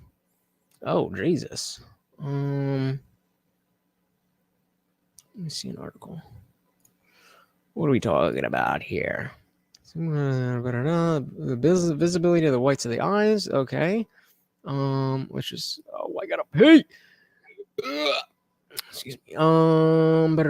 Japanese using 3 whites. Most used in English, often a folk belief, according to this. Okay, so it basically just means you're insane. Gotcha. Okay. Let me play this, take a piss, and then I'll be. Whoa, up. Are good people. But the point is, we don't know who these people are, and our government should be accountable to the American people. I mean, even as someone who's pro-democracy, I should think that you should appreciate that more so than this idea that we're somehow reliant on immigrants, let alone for labor or something. I believe in American exceptionalism. I don't think that we need anybody else in the world to show America how to build a society. I think that the West, broadly speaking, built the modern world. I think we have plenty of people here. I don't think that we need these people coming over from other countries to take jobs that would otherwise go to Americans, especially. Well, I don't know what he's going to say next, but we don't need these people. We don't need these people. That does not mean that these are bad people. That does not mean that inherently there's any. We just don't need them. We don't need them to be a better country. That's all. When American college graduates can't get jobs, they're sitting through multiple interviews if they're even lucky to get interviews. They're not able to work in the fields that they go into college for. And so I don't think it's very patriotic to then take those jobs and offer them up to whoever wants to come over here from China or India or wherever. I said, shit, me too, as an Indian and Chinese person. So going back to Michelle's question, I want to share this in How America is China. Something I've seen a number of videos from this woman, and I think this is a very accessible way to see how I feel about these things. So, and it just says how America has changed me since moving over from the UK. How America has changed me since moving over from the UK. Number one, I no longer have trust issues. Like, you motherfuckers have healed me. So I remember moving over, right, and it was very close to Christmas, so we ordered a couple of things offline.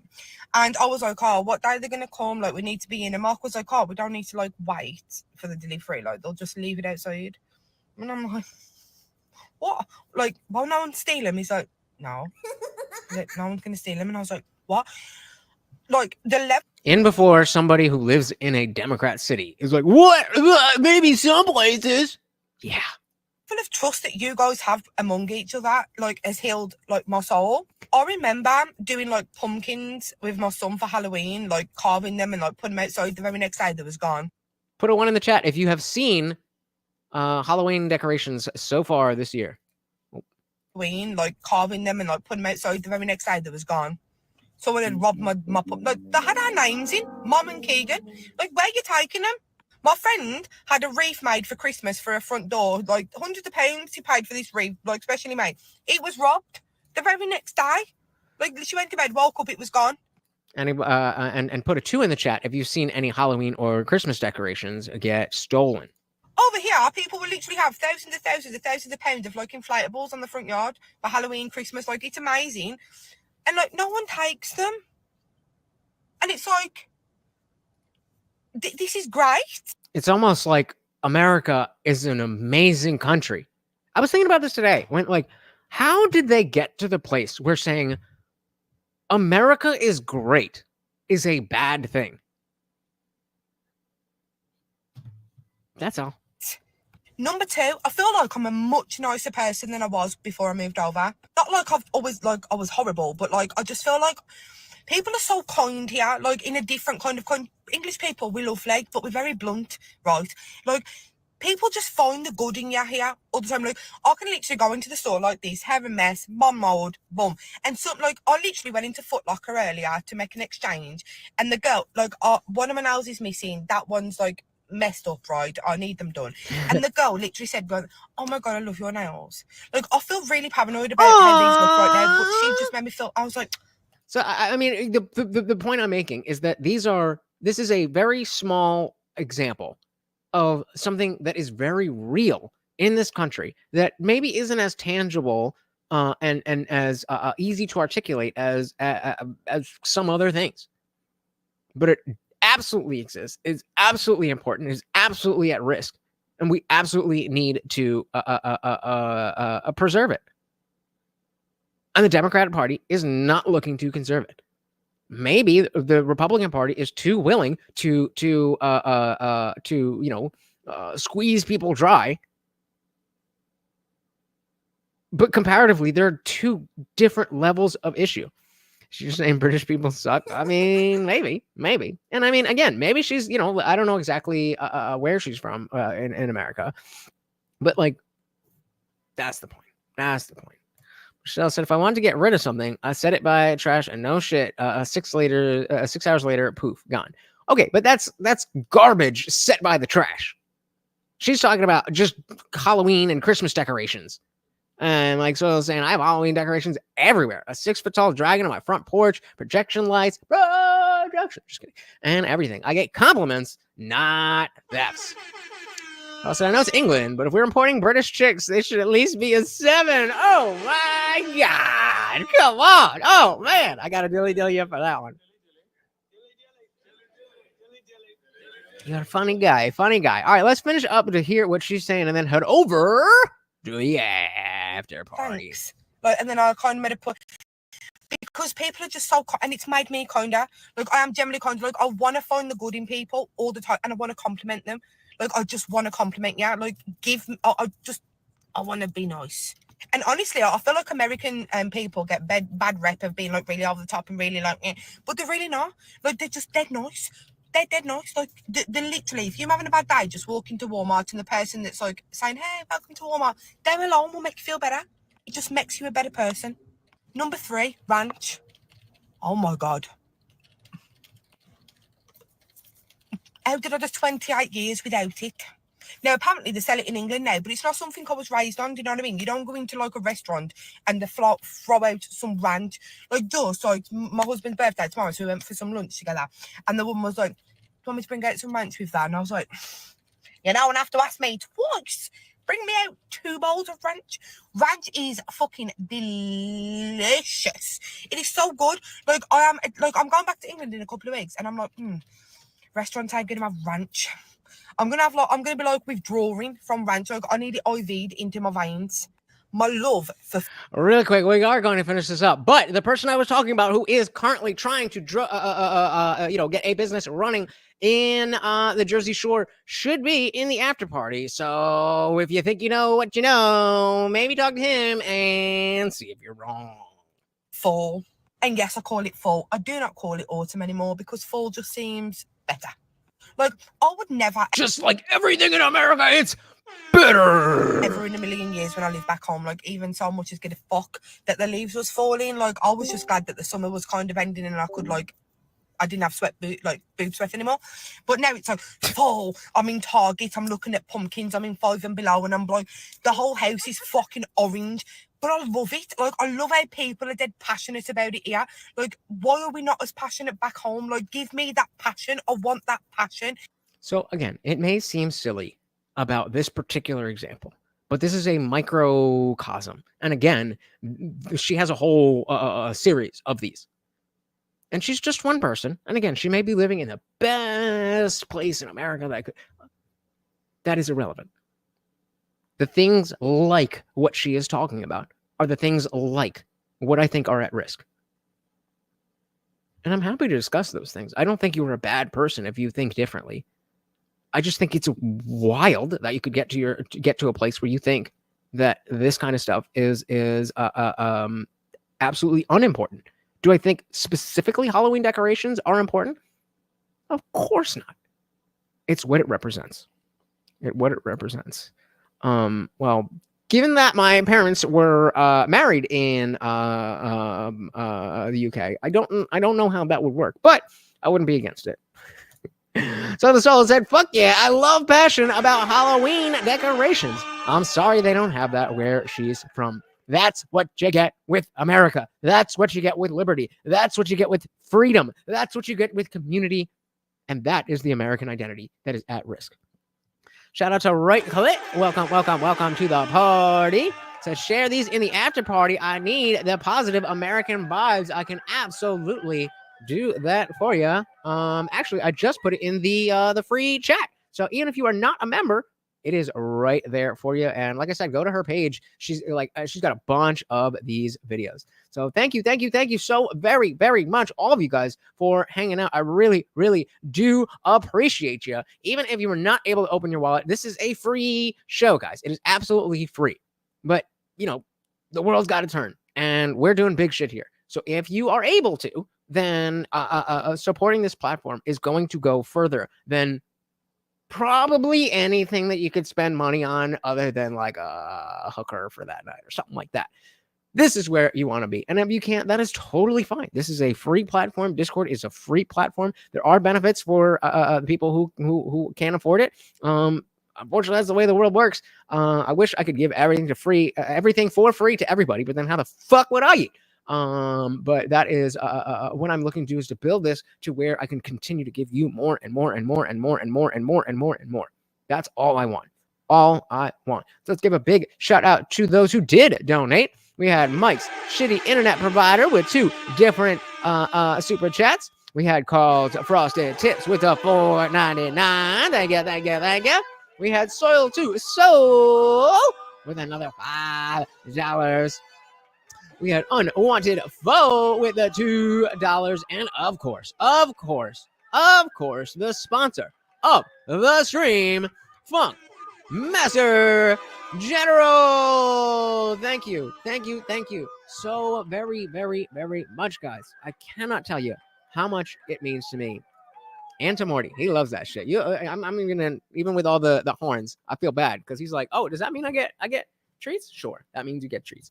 Thank you again, guys. I really do appreciate it. I know it's Friday night. You could be doing anything, but you've chosen to spend your time with me, and that means a lot. So again, I think you really should join the Discord. It's a great place to be. And if you think this is worthwhile, then definitely hit that subscribe, ring the bell, and sign up as a member to get the good stuff. Like I said, I'm not sure tomorrow or Sunday, but we are going to do the flagrant episode with Trump as a members only stream. So look forward to that. Thank you so very much. Those of you who are in the after party, I am very, very much looking forward to it. Until then, once again, this is Morty, and I have been your host, Lech, aka the Indian Jesus, here to resurrect the second coming of common sense. Until next time, guys, we are out of here.